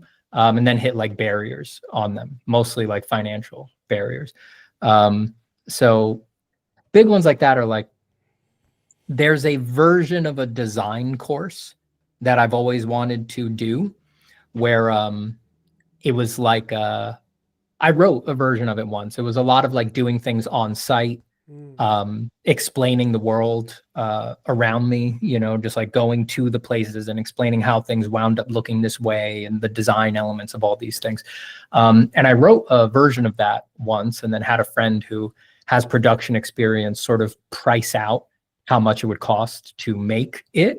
And the number was astronomically high to the point that I could never fund it. And he proposed we try to basically get a network to fund it and to make the show. So that is not happening, or at least there's no beginnings of that process there. okay. But that is always something that I just accepted that it's like, okay, well, I don't have that amount of money, obviously, to make that thing. So that's on the back burner for a while. But I have always, since I first like had that vision and sort of did the first stab at that, I was like, damn, I would really love to make that. I'd like to come back to that someday. But that's not something I could do on my own. I'd need to have like a crew. I'd need to have basically a TV show crew to do it to the level that I want. It'd be like James Gurney meets Bill Nye the Science Guy meets infotainment YouTube channel, just like really, really broad, really like not necessarily just for artists, sort Mhm. of you say it's about design, but it's like at the broad level that I wanted to teach it, it would really be sort of, I think, applicable to even people who are not artists. Wow, I appreciate. I guess you can't be too detailed about what it is, right? Because if it does happen, it's probably going to be a little bit sticky to have any information of it leaked out. But it sounds really interesting. I mean, the description. What was it? Bill Nye crossed with. Yeah, it's like Bill Nye meets James Gurney meets like I don't want to name a particular YouTuber just because that might color it too much, but there's a lot of like science infotainment Yeah, YouTube channels, something like that, an energy like that. that sounds Yeah, fascinating. I've wanted to make that for many years, and if it ever comes to life, it wouldn't be for another many years. But yeah, that's a big one. Something like Paradise Lost, like a full illustrated final version. Yeah. That would be great. I've made charts for that to sort of see like what's it look like to do the full deliverable. I based that on like Bernie Wrightson's Frankenstein, I which has was 50 plates. I was literally gonna say like Bernie Wrightson's Frankenstein, but sorry, go on. Yeah, yeah, that's a good comparable because Paradise Lost and Frankenstein are about the same word count. So Ah, you know, Frankenstein is publishable with the plates. So theoretically, Paradise Lost is as well. Um, So yeah, I've looked at comparables and charts for that to see how long it would take to sort of hit that level, try to do 50 plates for it. Yeah, I would like to do that someday. I have that on a very long timeline because it's like my favorite thing in the world. Mm. And it's not that you got to understand, I'm always telling people like do your projects like they're within reach, like you can just do them. And I know that project is within reach. I know I could just buckle down and get it done in, I mean, it would ruin parts of my life, but I know I could buckle down and do it in about 2 years. That's about what it would take for me to do the 50 plates, and then figuring out how to publish and all that would be a nightmare after that. But it would probably only take, when I did the chart and sort of looked at it, yeah, it'd probably be about 2 years of hard work. But I don't want to rush it because it's like my favorite thing to do. And things like that are very rare in life. Yeah. So I'm putting it off in the way that most people do, or the way that students are inclined to, where they put things off because they feel they're not good enough yet. I know I'm good enough. I know with 100% confidence that I could do a good job, that I would do a great job. But I don't want it to be over. It makes me so happy when I do it. I'd like to stretch it out over a little bit more of my life. And I know how stretching it out would make it better, especially because the pieces that I did for it so far, I did them at times in my life where I wasn't rushed at all. Like they were done in very open spaces of heart, literal time, like maybe that's different, but like very open-hearted spaces where it felt like anything was possible. And my dream for that project is that I would do all the pieces from that place, and that would allow like all of the drawings to be very different. That's a big thing that I want for that project as well. I would want all the drawings to feel unique from each other, which is quite a hard thing to do across a lot of drawings. It's very challenging, but I would want that. So some of the ones that I have, they feel that way. That it's like, yes, it looks like I did them. Yes, they're monochrome. Yes, the style is recognizable, but it's like compositionally, they just make very different choices from each other, and I would like to carry that through across the whole thing. So yeah, my design course, a big version of Paradise Lost, and if I ever finish that, what else? Illustrate the whole Bible. I think that'd be fun. I would love to do the whole Bible. That'd be great. That'd be amazing. Again, those are both Paradise Lost and the Bible are things Doré has done. So it is achievable. He had a huge team and he was one of the most well-funded artists of all time, but it is possible. It is possible to be done. Yeah. That's pretty cool. I mean, wow. I would love to see you work on any of those things. I mean, I would also love to work on stuff like that. That's, the Bible. Would you start with New Testament? Would you start with Old Testament, Genesis? Old Testament. Yeah. Yeah. Of course. I would like to do it. I haven't thought. Bible has been of interest to me for a while, but I haven't thought about it nearly as much as I've thought about my other projects. But if I did the Bible, it would be. I would like to do it chronologically to sort of have the way it was executed feel like the chronological order, of the books and of the history there. And it would certainly be strange. It would certainly be strange. Just like, the idea of doing the New Testament first. Yeah, I wouldn't want to do that. I'd want to start at creation and have that be the first drawing that gets done, and then go to, this is sort of spilling the beans on already which plates I'd like to do and things like that. But it's just like start with creation, then go to Adam naming all the animals, then go to the creation of Eve, then go to the serpent entering the garden, and then go to temptation. Just like do it chronologically and sort of make the act of drawing it feel like the act of reading it or something along those lines. Oh, wow. Yeah, that's a great way to talk about it. I mean, I would also want to know, let's say you get this opportunity, let's say it is granted and you have you have carte blanche, right? you get to work on the Bible and Paradise Lost. Do Hmm. you do you work on them concurrently, and do they influence each other? Oh, And are your designs and your general aesthetic, is it consistent throughout, as if they are in a shared world, or do you want Milton's world to look a little different than the Bible? man, that's a great question. I'm just going to free associate here because, like I said, I've thought less about doing the Bible than I have the other stuff. Yeah. But at first blush, I would, chronologically speaking, I think it would make most sense to do the Old Testament, then before you go to the New Testament, do all of Paradise Lost, and then do the New Testament. Um, Whoa. because Yeah. because Paradise Lost sort of tells the story of Christ choosing to sacrifice himself for man. Hmm. Um, so and then before he actually goes on and does it. Um, I mean, I guess like in a hard chronological way, it would make more sense to do it would make more sense to sort of do Genesis, then Paradise Lost, and then the rest of the Bible. But that does seem a little disjointed. But yeah, in an ideal world, I think it would make sense to do Old Testament, then sort of Paradise Lost becomes a preamble for Christ doing his thing, and then the New Testament is Christ showing up. Yeah, So because I think that'll feel right to me. Paradise Lost becomes a mission statement for the remainder of the story. Yeah, And there's a yeah. really good question in the chat from Gross Girl, which is, Stephen, I hope this isn't a disrespectful question, but is your interest in illustrating the Bible a spiritual journey, or an exploration of the drama and mythos, or somewhere with both?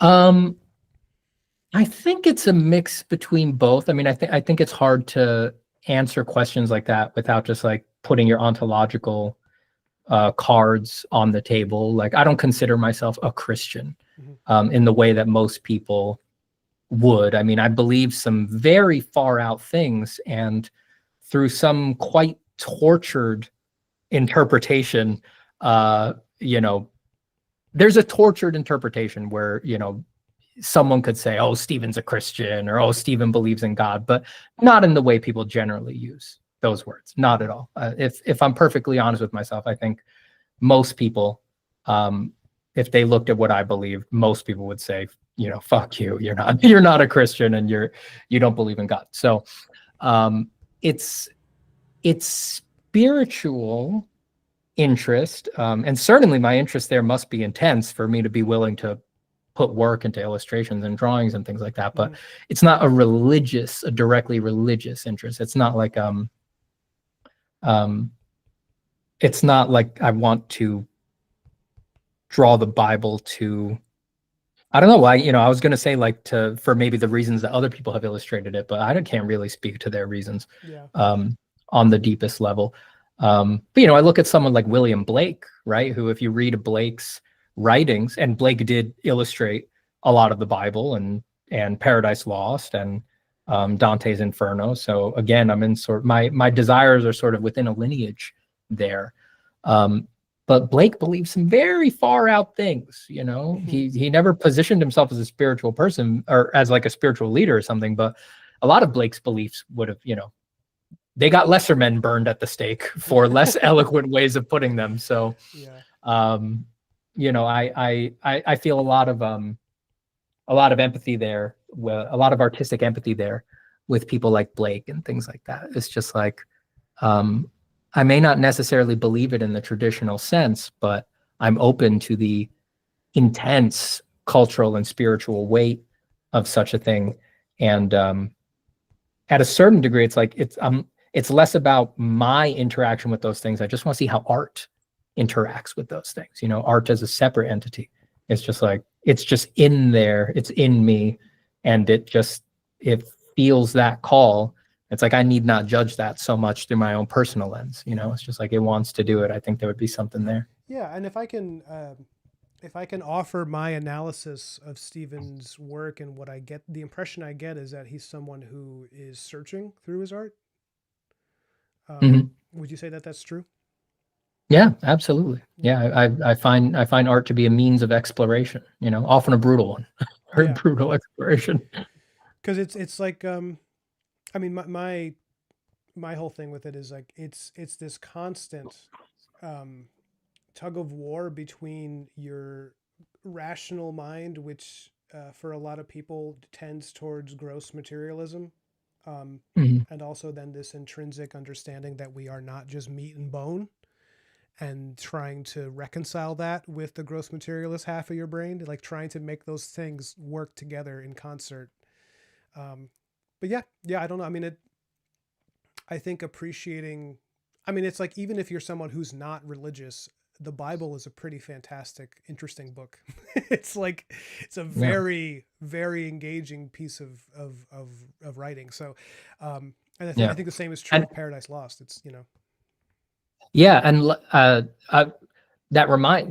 that this is almost a cleaner answer. It's just like the yeah, preamble that I gave at the beginning of this chat about why I love Paradise Lost. It's like the Bible is another version of that. It's like even even beyond explicitly spiritual interests, it is just abjectly interesting on its own because people really believe that stuff. Just like on a I almost said sociological, but that makes it sound very dry. It's like, hmm again, as I described, like I love what people believe and what they really believe, and in a genuine way, not in some cynical way. yeah, So, yeah. um, there, I don't know how familiar you are with Alan Watts, but I think I like, do know Alan Watts, but yeah, could you keep going?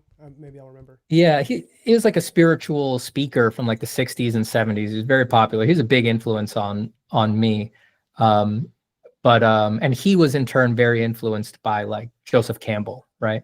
And Watts was a clergyman at one point and then sort of moved away from that and just became a non-denominational woo-woo speaker, Hmm right? He just also had uh top tier, probably the most talented orator ever in my estimations. I've never heard anybody just speak off the cuff better than him. If you don't like those topics, you're not gonna, hmm you're not gonna be able to connect with it. But if you do, there was never, I don't know, as far as I'm concerned, there's people who've come close and are compelling in different ways, but just for raw entertainment, no one beat Alan Watts. And Alan was always big on like he seemed deeply frustrated with like how really sophisticated people like clergy members and like the pope and something like that, like that they don't think of Genesis or what's in Genesis at all the same way that regular people do, hmm right? Lay people, right? Like that they Yeah, do have a much more sophisticated, which is what lay people believe, right? Like, of course, the Pope has a more sophisticated knowledge of Genesis than I do, right? But like, Watts always seemed deeply frustrated that like people didn't understand the real gap between those things, and that the gap was huge and significant. Um, and it to explore the Bible becomes a beautiful mirror for like you read something like Genesis, if you can feel the tensions there, like reading in between the lines on particular things, and just feeling your own interpretations open in your heart, and just knowing that there's people in your fellow man who have a very gritty, literal belief in this. They're like, this is what happened. This is literally what happened. It's like that's fascinating on its own. yeah, And then there's other people, possibly the Pope, people like that on a very high level who it's like they would need to talk to you for 30 years to explain what they think is happening in that passage, and I just find that fascinating. I don't have any easy way to boil any of that down, but yeah, yeah, even outside of spiritual interest, on a, like I said, a sociological, that sounds drier than it actually is in my heart. It's like to feel the tensions in all your fellow humans in the interpretations of this thing that has influenced so many people. It's just abjectly interesting on its own. yeah. I think that's a really wow. I think I can't imagine a better Well, answer to Ryan, I that. lost you. I can't hear you now. Hold on.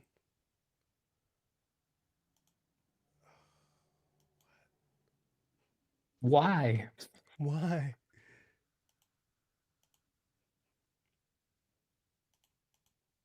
Hello? Hello?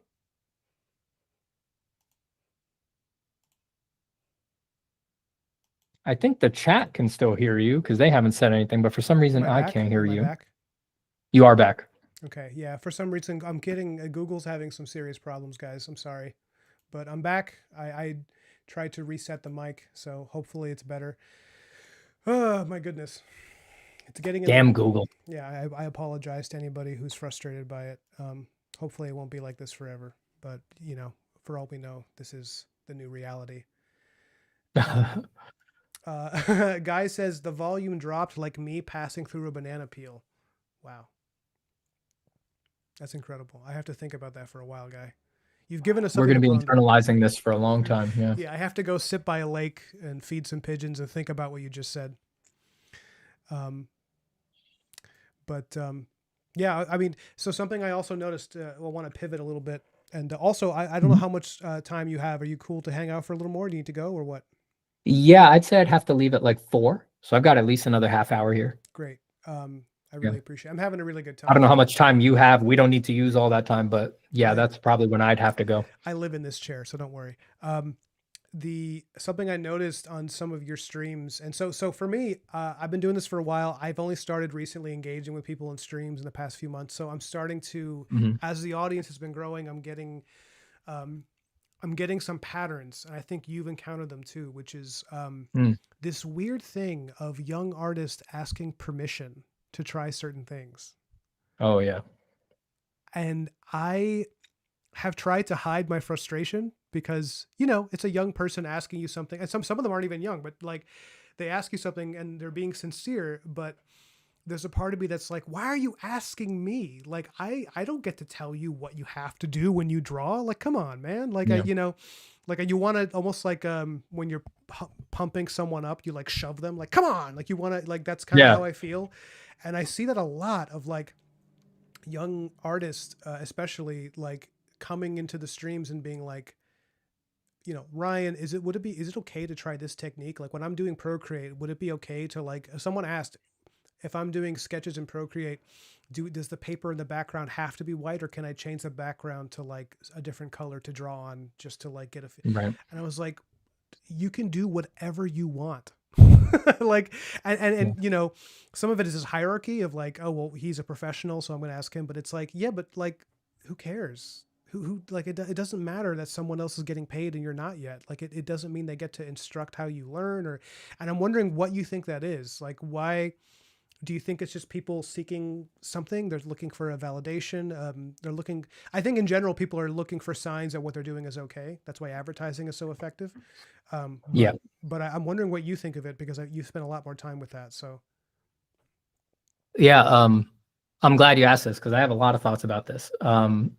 In general, it's like, yeah, it is just that, just them seeking validation, but everything that we just do comes from, it's always being produced by some conditioning factor, some big cultural thing, and especially when it's a pattern like that. So yeah, that pattern's definitely there. I don't know if you've ever seen me react to it on stream, but my usual MO is always to, well, first off, I always do give, if there is an obvious sort of direct answer, just like a practical answer, yeah, I always try to be kind and just actually give that answer. Like, yeah, do whatever you want with egg tempera or whatever. But I do also always try to point out to the person, like the real problem in there is the permission seeking. Like that is not, that's not a useful thing for artists to have. So I try not to harp on it, but I do try to do the due diligence of basically stating that to people every time it comes up, and also giving the practical answer as well in the situations where there is one.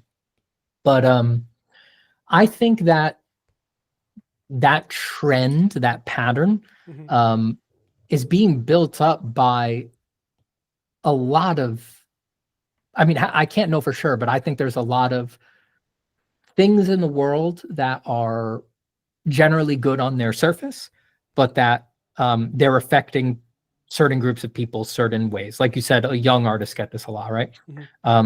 So one of the most fascinating things that I've encountered in teaching workshops, when I teach my workshops, I start them by corresponding with people before the workshop starts. And I basically ask them to tell me their whole life story, right? To whatever degree they're willing to reveal it. So some people want to hold back a lot. I'm totally fine with that. And other people just want to tell me absolutely every bad thing that has ever happened to them. And I'm fine with that too, right? And Basically, I trust that there's data in anything, right? It tells me something that they're holding back, and it tells me something that they're opening up. And certainly, whatever the actual autobiographical data is, that's useful too. But really, to some degree, it's more about just like, how open are they, right? But anyway, in having those conversations, I have had my mind blown to find out that in this current era, and it's obvious, but I needed people to tell me for me to realize that this must, of course, be the case. There are basically children in the current era, people who were 8 years old, right? Mm-hmm. And discovered an interest in drawing one day at 10 years old, 11 years old, 12 years old. They realized something happened. They were at the kitchen table, they were doodling a cat, right? Whatever it is. Mm-hmm. And for some reason that day when they doodled a cat, there was a surge of emotion and they said, wait, I give a shit about this. That's weird.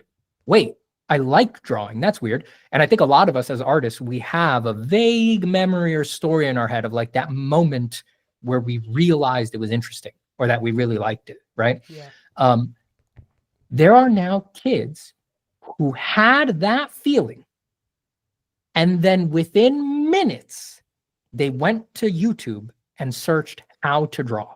Oh. And they got a Proco video that says, here's how you draw. They got hundreds and hundreds of videos explaining exactly how you're supposed to do it, why you're supposed to do it that way, why that's good. Here's the steps you're supposed to go through. Here's how long you can expect it to take. When you're ready, you're going to graduate to this. And I've got my course that this is my beginner course. One day you'll be an intermediate. One day you'll be an advanced. Wow. And look, I'm in there. I have videos on Proco. I sell courses.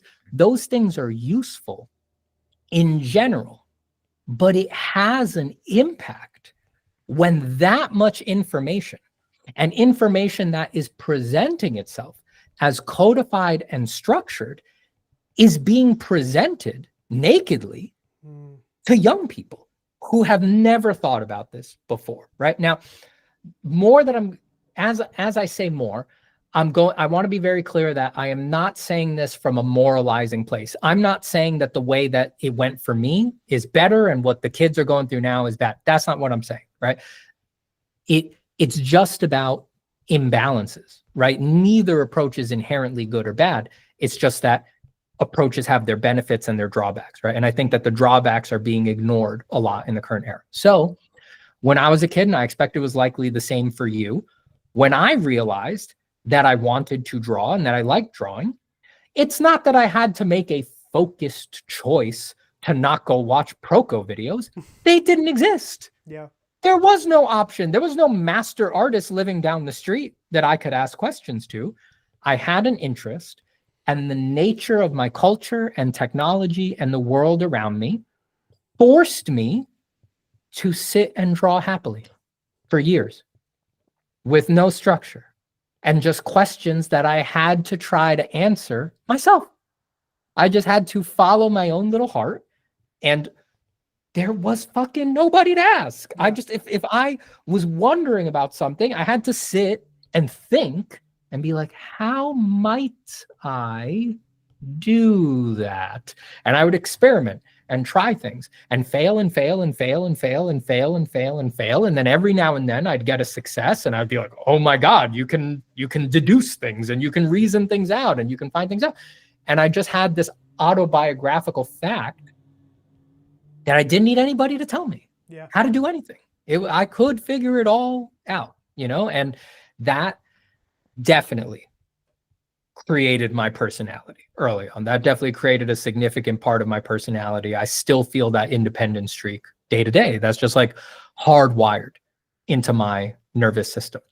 Now, like I said, that's not inherently better because that independent streak also makes me a stubborn asshole who can't ask for help, right? So it has its benefits and it has its drawbacks, right? So when I look at the young people who are learning today, has its benefits and it has its drawbacks. They have had basically chosen for them, there will be no period where they can draw freely without structure. even if they choose to try it, anything that they may attempt, they know one YouTube search away is here's how you paint with encaustics. Here's how you paint with egg tempera. Here's how you paint with watercolors. You know, all of this structuring thinking and tips that you're going to spend way more time trying to consume all those tips than you do actually painting with fucking watercolor, right? So they are forced into that environment, right? The benefit there should be obvious, which is that they don't have to search as much as I did to get good info, right? The good info is closer at hand, but it does also create a mind that is often tortured by feelings that you are inadequate or you haven't learned enough. And why aren't you watching all the videos? Because you want to be good at this goddamn thing, don't you? And you know there's tips in there. So honestly, before you start painting, you should sit and watch the 40 years worth of watercolor info that's out there on YouTube. It's crazy making. It is absolute crazy making. So I think that is a big part of the cultural conditioning that is producing what manifests as simple permission-seeking questions on something like a live stream. Yeah, and that's my TED Talk. Thank you. That's very cogent. I think that's probably 100% accurate. Because if you're not used to discovering things, why would you expect that that's allowed? Yep. Yeah, it's terrible. It's heartbreaking to me. Well, and I think it's not just true of artists. I think it's true of. I think it's true across. I mean, like, you know, someone was talking about when you couldn't remember something pre-internet, you had to think about it for a little bit. Yeah. And now, I watch people whenever they can't remember something, they instantly take out their phone, and I'm like, and I've literally, with people I've known, I've like held their hand and been like, wait, hold on. Give yourself a second. It might come to you. Like, think, you know, you don't have to Google it right away. You just saw this movie last week. The name of the character might pop up in your head if you just give yourself a minute. And it's like, and I know that makes me sound like such an old fart. I think I'm a little older than you. I'm 38. And you're like, what, 35? Yeah, I'm 34. Okay, yeah. So back when I first started drawing, the biggest issue was it was really hard to carve it into stone. It took, my wrist got tired. It was just, it was a lot. It's a lot of effort. But it beefed up my forearms, so it's great. But that was useful in your boxing career. It was, yeah. I showed up ready with my Popeye arms from carving those rules into tablets. Yep. Yeah, no, it's, and I feel bad for a lot of young people now because you know, I realized, like, you and I are part of the last generation that's going to know what it was like before the internet. You know, what the world was even like before the internet. Yep. So that's but I want to segue real quick back into our conversation about divinity, transcendence, and belief. But first, I want to check the chat. Let's see, any questions from you guys? There's a lot of conversations happening concurrently. Guy says, you know what's worse than Googling right away? Going to TikTok to search stuff. I'm just saying. Yeah, it's amazing that has become a major source of info for people. Yeah, I'm not on TikTok. I have too many apps already. It's just one of those things where it's like, if I added TikTok in, I don't think I'd ever get off the toilet. Girl says, it's interesting being a part of that generation that has memories of having to think about things more. Yeah, it makes relating to people older and younger an odd dichotomy. I think I like that dichotomy, though. Yeah, I mean, it's an interesting place to be because you're witnessing, you're like, you are a transitional human between two different types of humans in a lot of ways. Yeah. I used to have lots of encyclopedias at home. I understand that. I used to love those. Encyclopedias are awesome. I used to like the Britannica every year. I used to love the Atlas books too. I would look forward to those. They were fun to just flip through. That was the original, you know, the random page button on Wikipedia. Yeah. It's like flipping through an encyclopedia was the original version of that. I remember when I have a vivid memory of when I was a kid flipping through the encyclopedia, the A, and discovering that giant squids were real in the encyclopedia. And I'd never heard of them before or known that was a thing. There was like 4 pages on them with photos. And I was like, horrified. Yeah. Horrified. And I would go back and reread those 4 pages over and over again. It was nuts. I think that began my fascination with like drawing creatures and scary stuff and things like Yeah, that. it begins your brain down the Lovecraftian road of like the universe is bigger, older, and more frightening than you can possibly imagine. Yep. It actually, Yeah. I didn't realize this till recently. On that note, I think I have thalassophobia, Is that the underwater one? the fear of the deep ocean. Yeah. I didn't really have a name for it, but until um, someone posted something on Instagram, and it was like, if this image makes you really uncomfortable, you have the, and it was like a bird's eye view of a tiny little boat with a person on it, and underneath the boat, just under the surface of the water, was a giant like humanoid face, as if something and everyone would be. Okay. Well, that seems like cheating. Seems like everyone would be afraid of that. But I was so scared of it that I almost couldn't look at it. Like I like Oh almost yeah. threw my phone. I was like, and I don't get that feeling often. I'm not an anxious person, Yeah. but I would then I That one seems reasonable. I mean, thalassophobia seems very. It's like the evolutionary line on that one seems very direct. right. We are mostly land animals by nature. I mean, Yeah. we've made some interesting modifications to our skill tree over time, but we are generally flat-footed, hairy mammals. So like the idea of a deep Yeah. ocean with creatures that are way bigger than you, far more mobile, and possibly older Mhm. than you. That's inherently terrifying. Right? It's not just me, right? But like, you Yeah. know. Yeah, I went down a rabbit hole of looking at thalassophobia images that were, some of them were really beautifully rendered, like artists making stuff to like communicate that fear. Yeah. I've seen them. Yeah. And they all like, I couldn't look away, but then I had to. And it was this interesting getting to know yourself moment of being like, oh yeah, this is something that frightens me, like the deep ocean, the vastness of it. Yeah, and I think that's something that influenced Lovecraft when he would write, was he was terrified of the ocean. Yeah. Do you go snorkeling? I did go snorkeling when I was in Florida with my fiance, and she is And an. I did did not. you like it? You did not. Well, no, I did like it when we were on the coral reefs at Puerto Rico. Mm. And just the beauty of it was just incredible, and also like it was, I could see where things ended.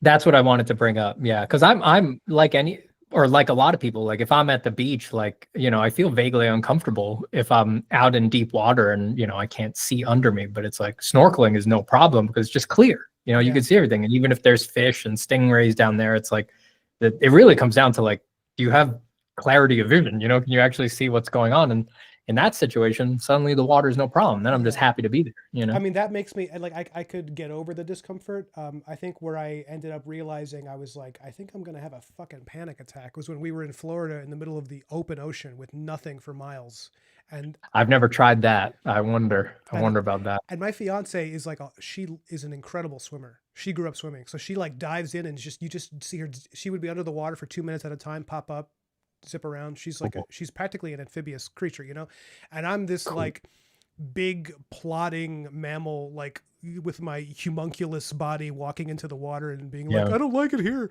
Mhm. And I ended up going back on the boat and like having a beer with this guy from Minnesota, and that's what I did for like an hour. It was just like, he was a dairy farmer or something, and I was like, tell me all about that life. I want to hear. Yeah. Um, Make me forget that I'm here. Talk to me about yeah, land. because I would look up and I'd be Solid like, land. there's no land for miles, and it's terrifying. But I think the ocean's beautiful. It just scares me. Yeah. But yeah, no, that's, yeah. Sorry, you got me thinking about thalassophobia. But I wanted to ask you a bit of a segue real quick, which was, have you? So I'm working on the King Arthur legend right now, and Yeah. I'm I heard curious about that. Yeah.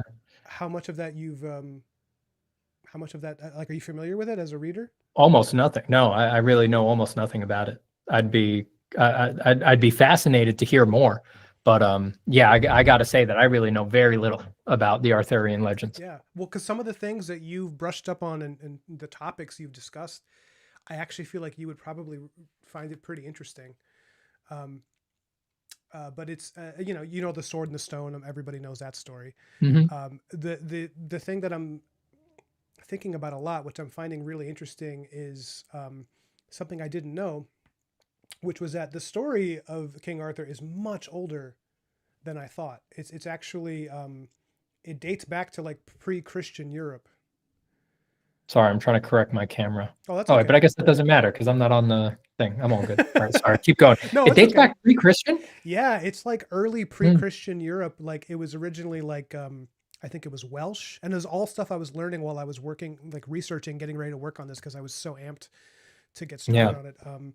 Because I grew up, I love fantasy, I love biblical stories, and I love superheroes, and it's like King Arthur is literally all three of those things.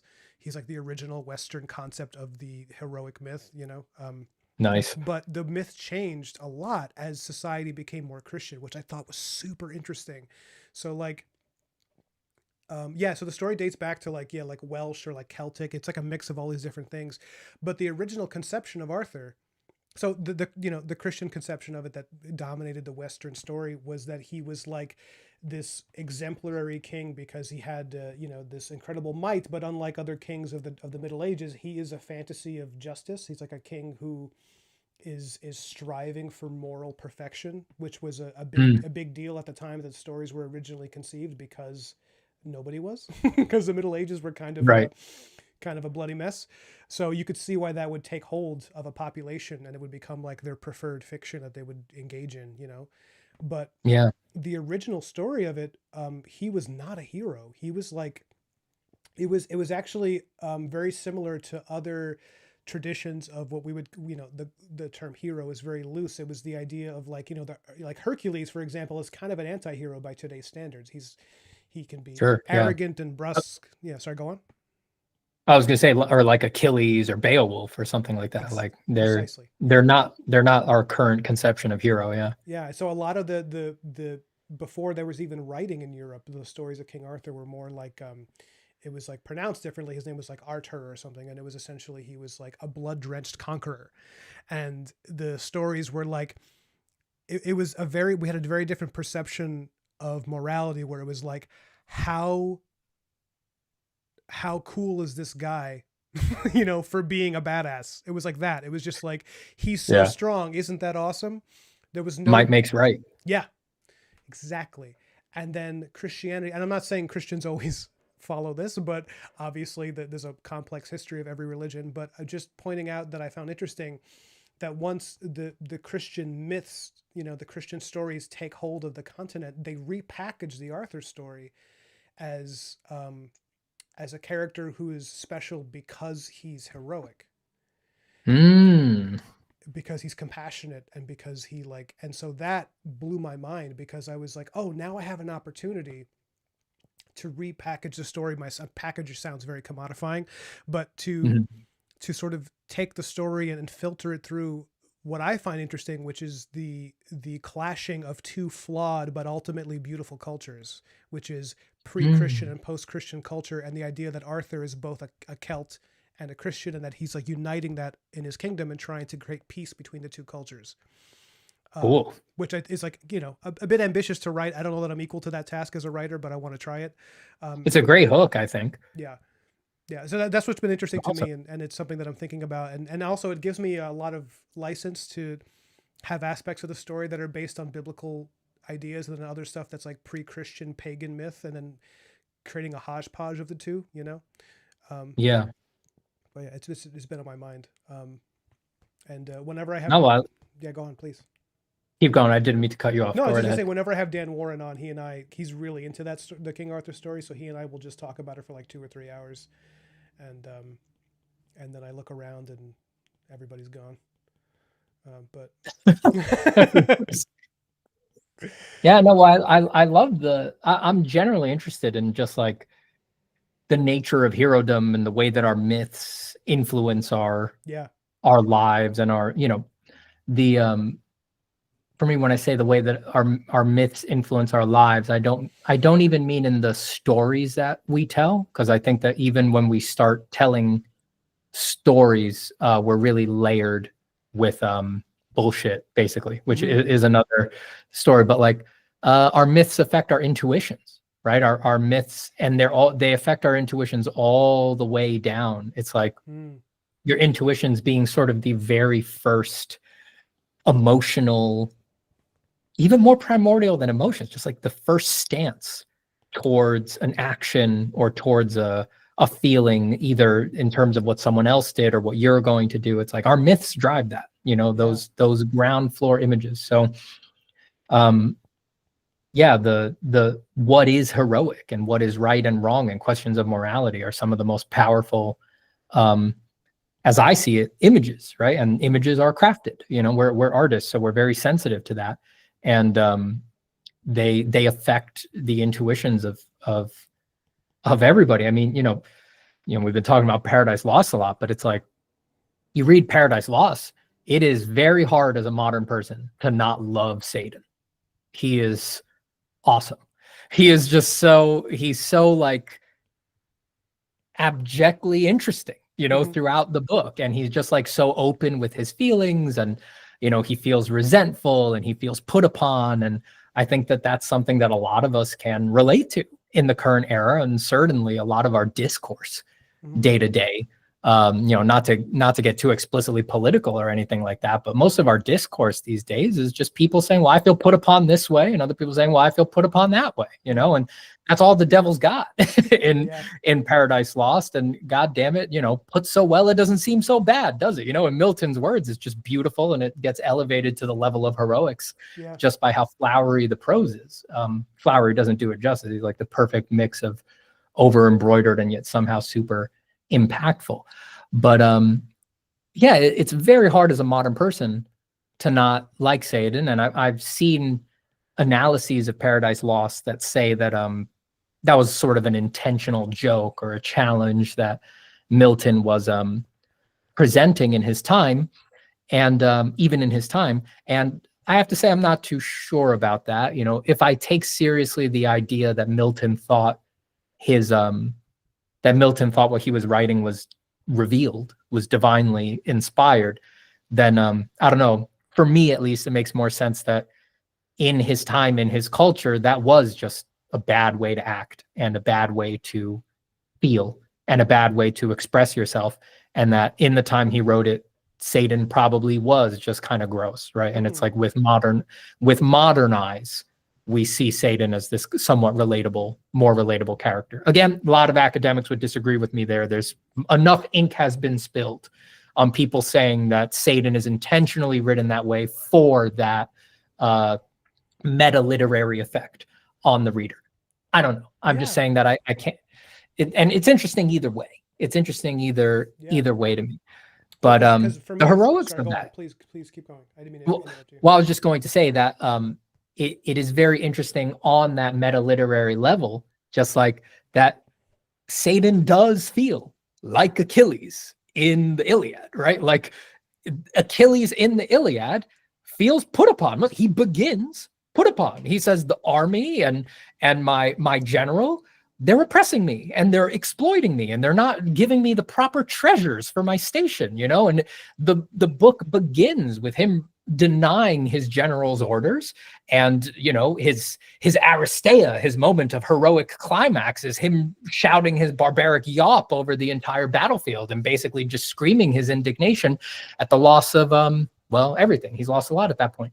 But it's like Achilles is, again, not in our current sense, but he feels heroic still throughout the whole Iliad. You love him for his might, and you love him for how just honest he is with what he wants and feeling put upon, right? Yeah. And Satan is the same. He fulfills that exact same archetype. And yeah, it's just all so interesting. It is so interesting.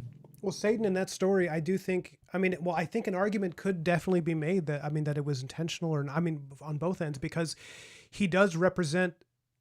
I think he's meant to represent humans. When I read that this past year, I was like, I feel like he is the very, well, not very, but the somewhat narcissistic voice in your head that feels that something was taken from you every time you don't get what you want, and that like informs and motivates him throughout the whole story.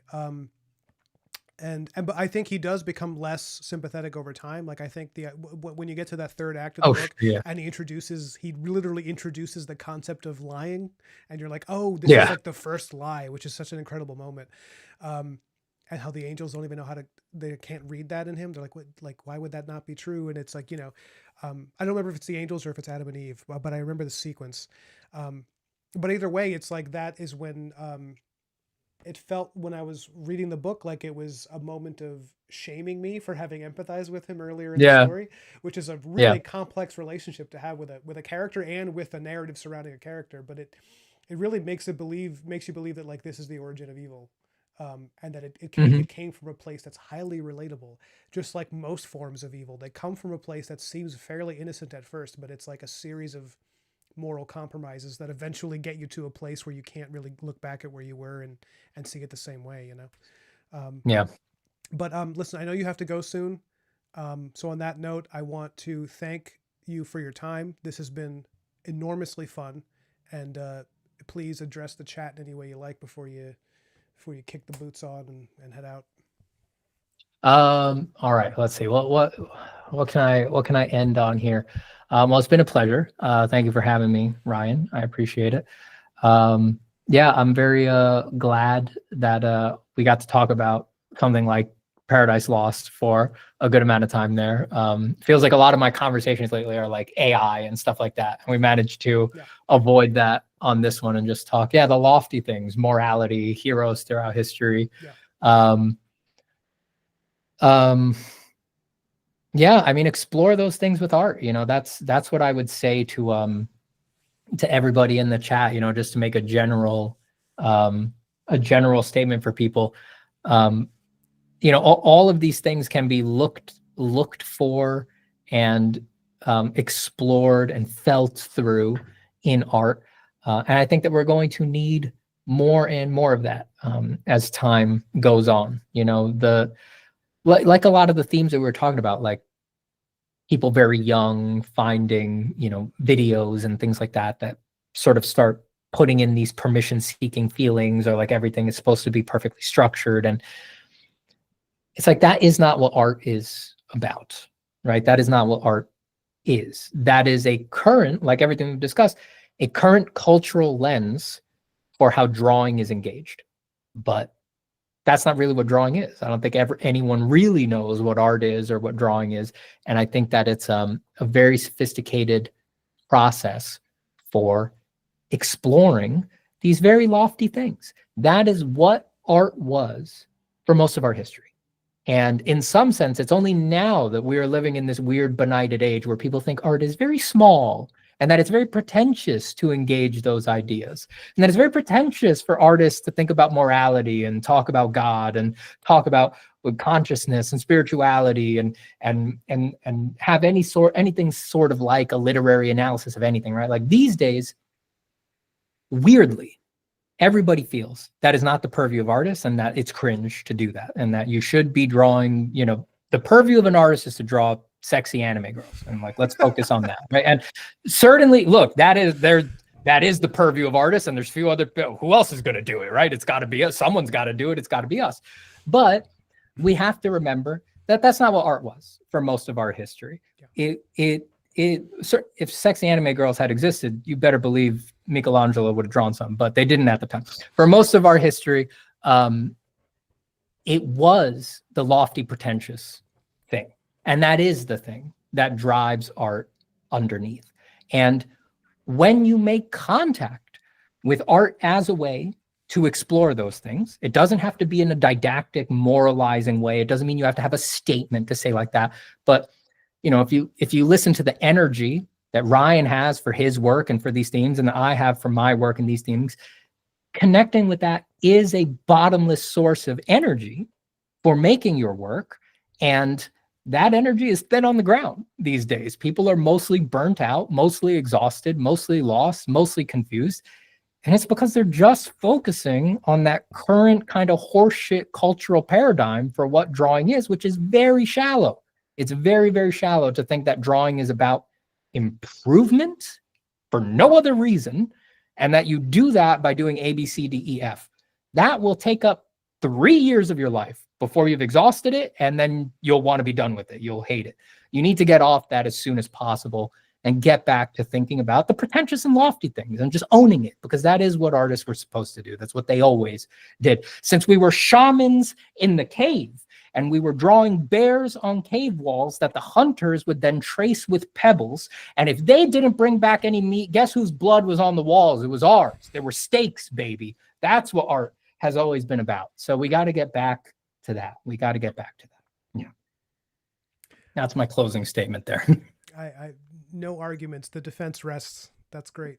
um, Stephen, I want to thank you for your time. I just think you're wonderful, and I'm so glad I got to meet you finally. I've been a fan of yours for a long time, and I hope you had a good time. I hope the chat had a good time. I did. Yeah, this was really cool. Let's please do this again sometime, and I'll be in touch, brother. Sounds great to me. It sounds great to me. Yeah, it was a pleasure to meet you, Ryan, and let's talk again soon, and let's do it again sometime. That was a blast. Good day to you, sir. Thank you.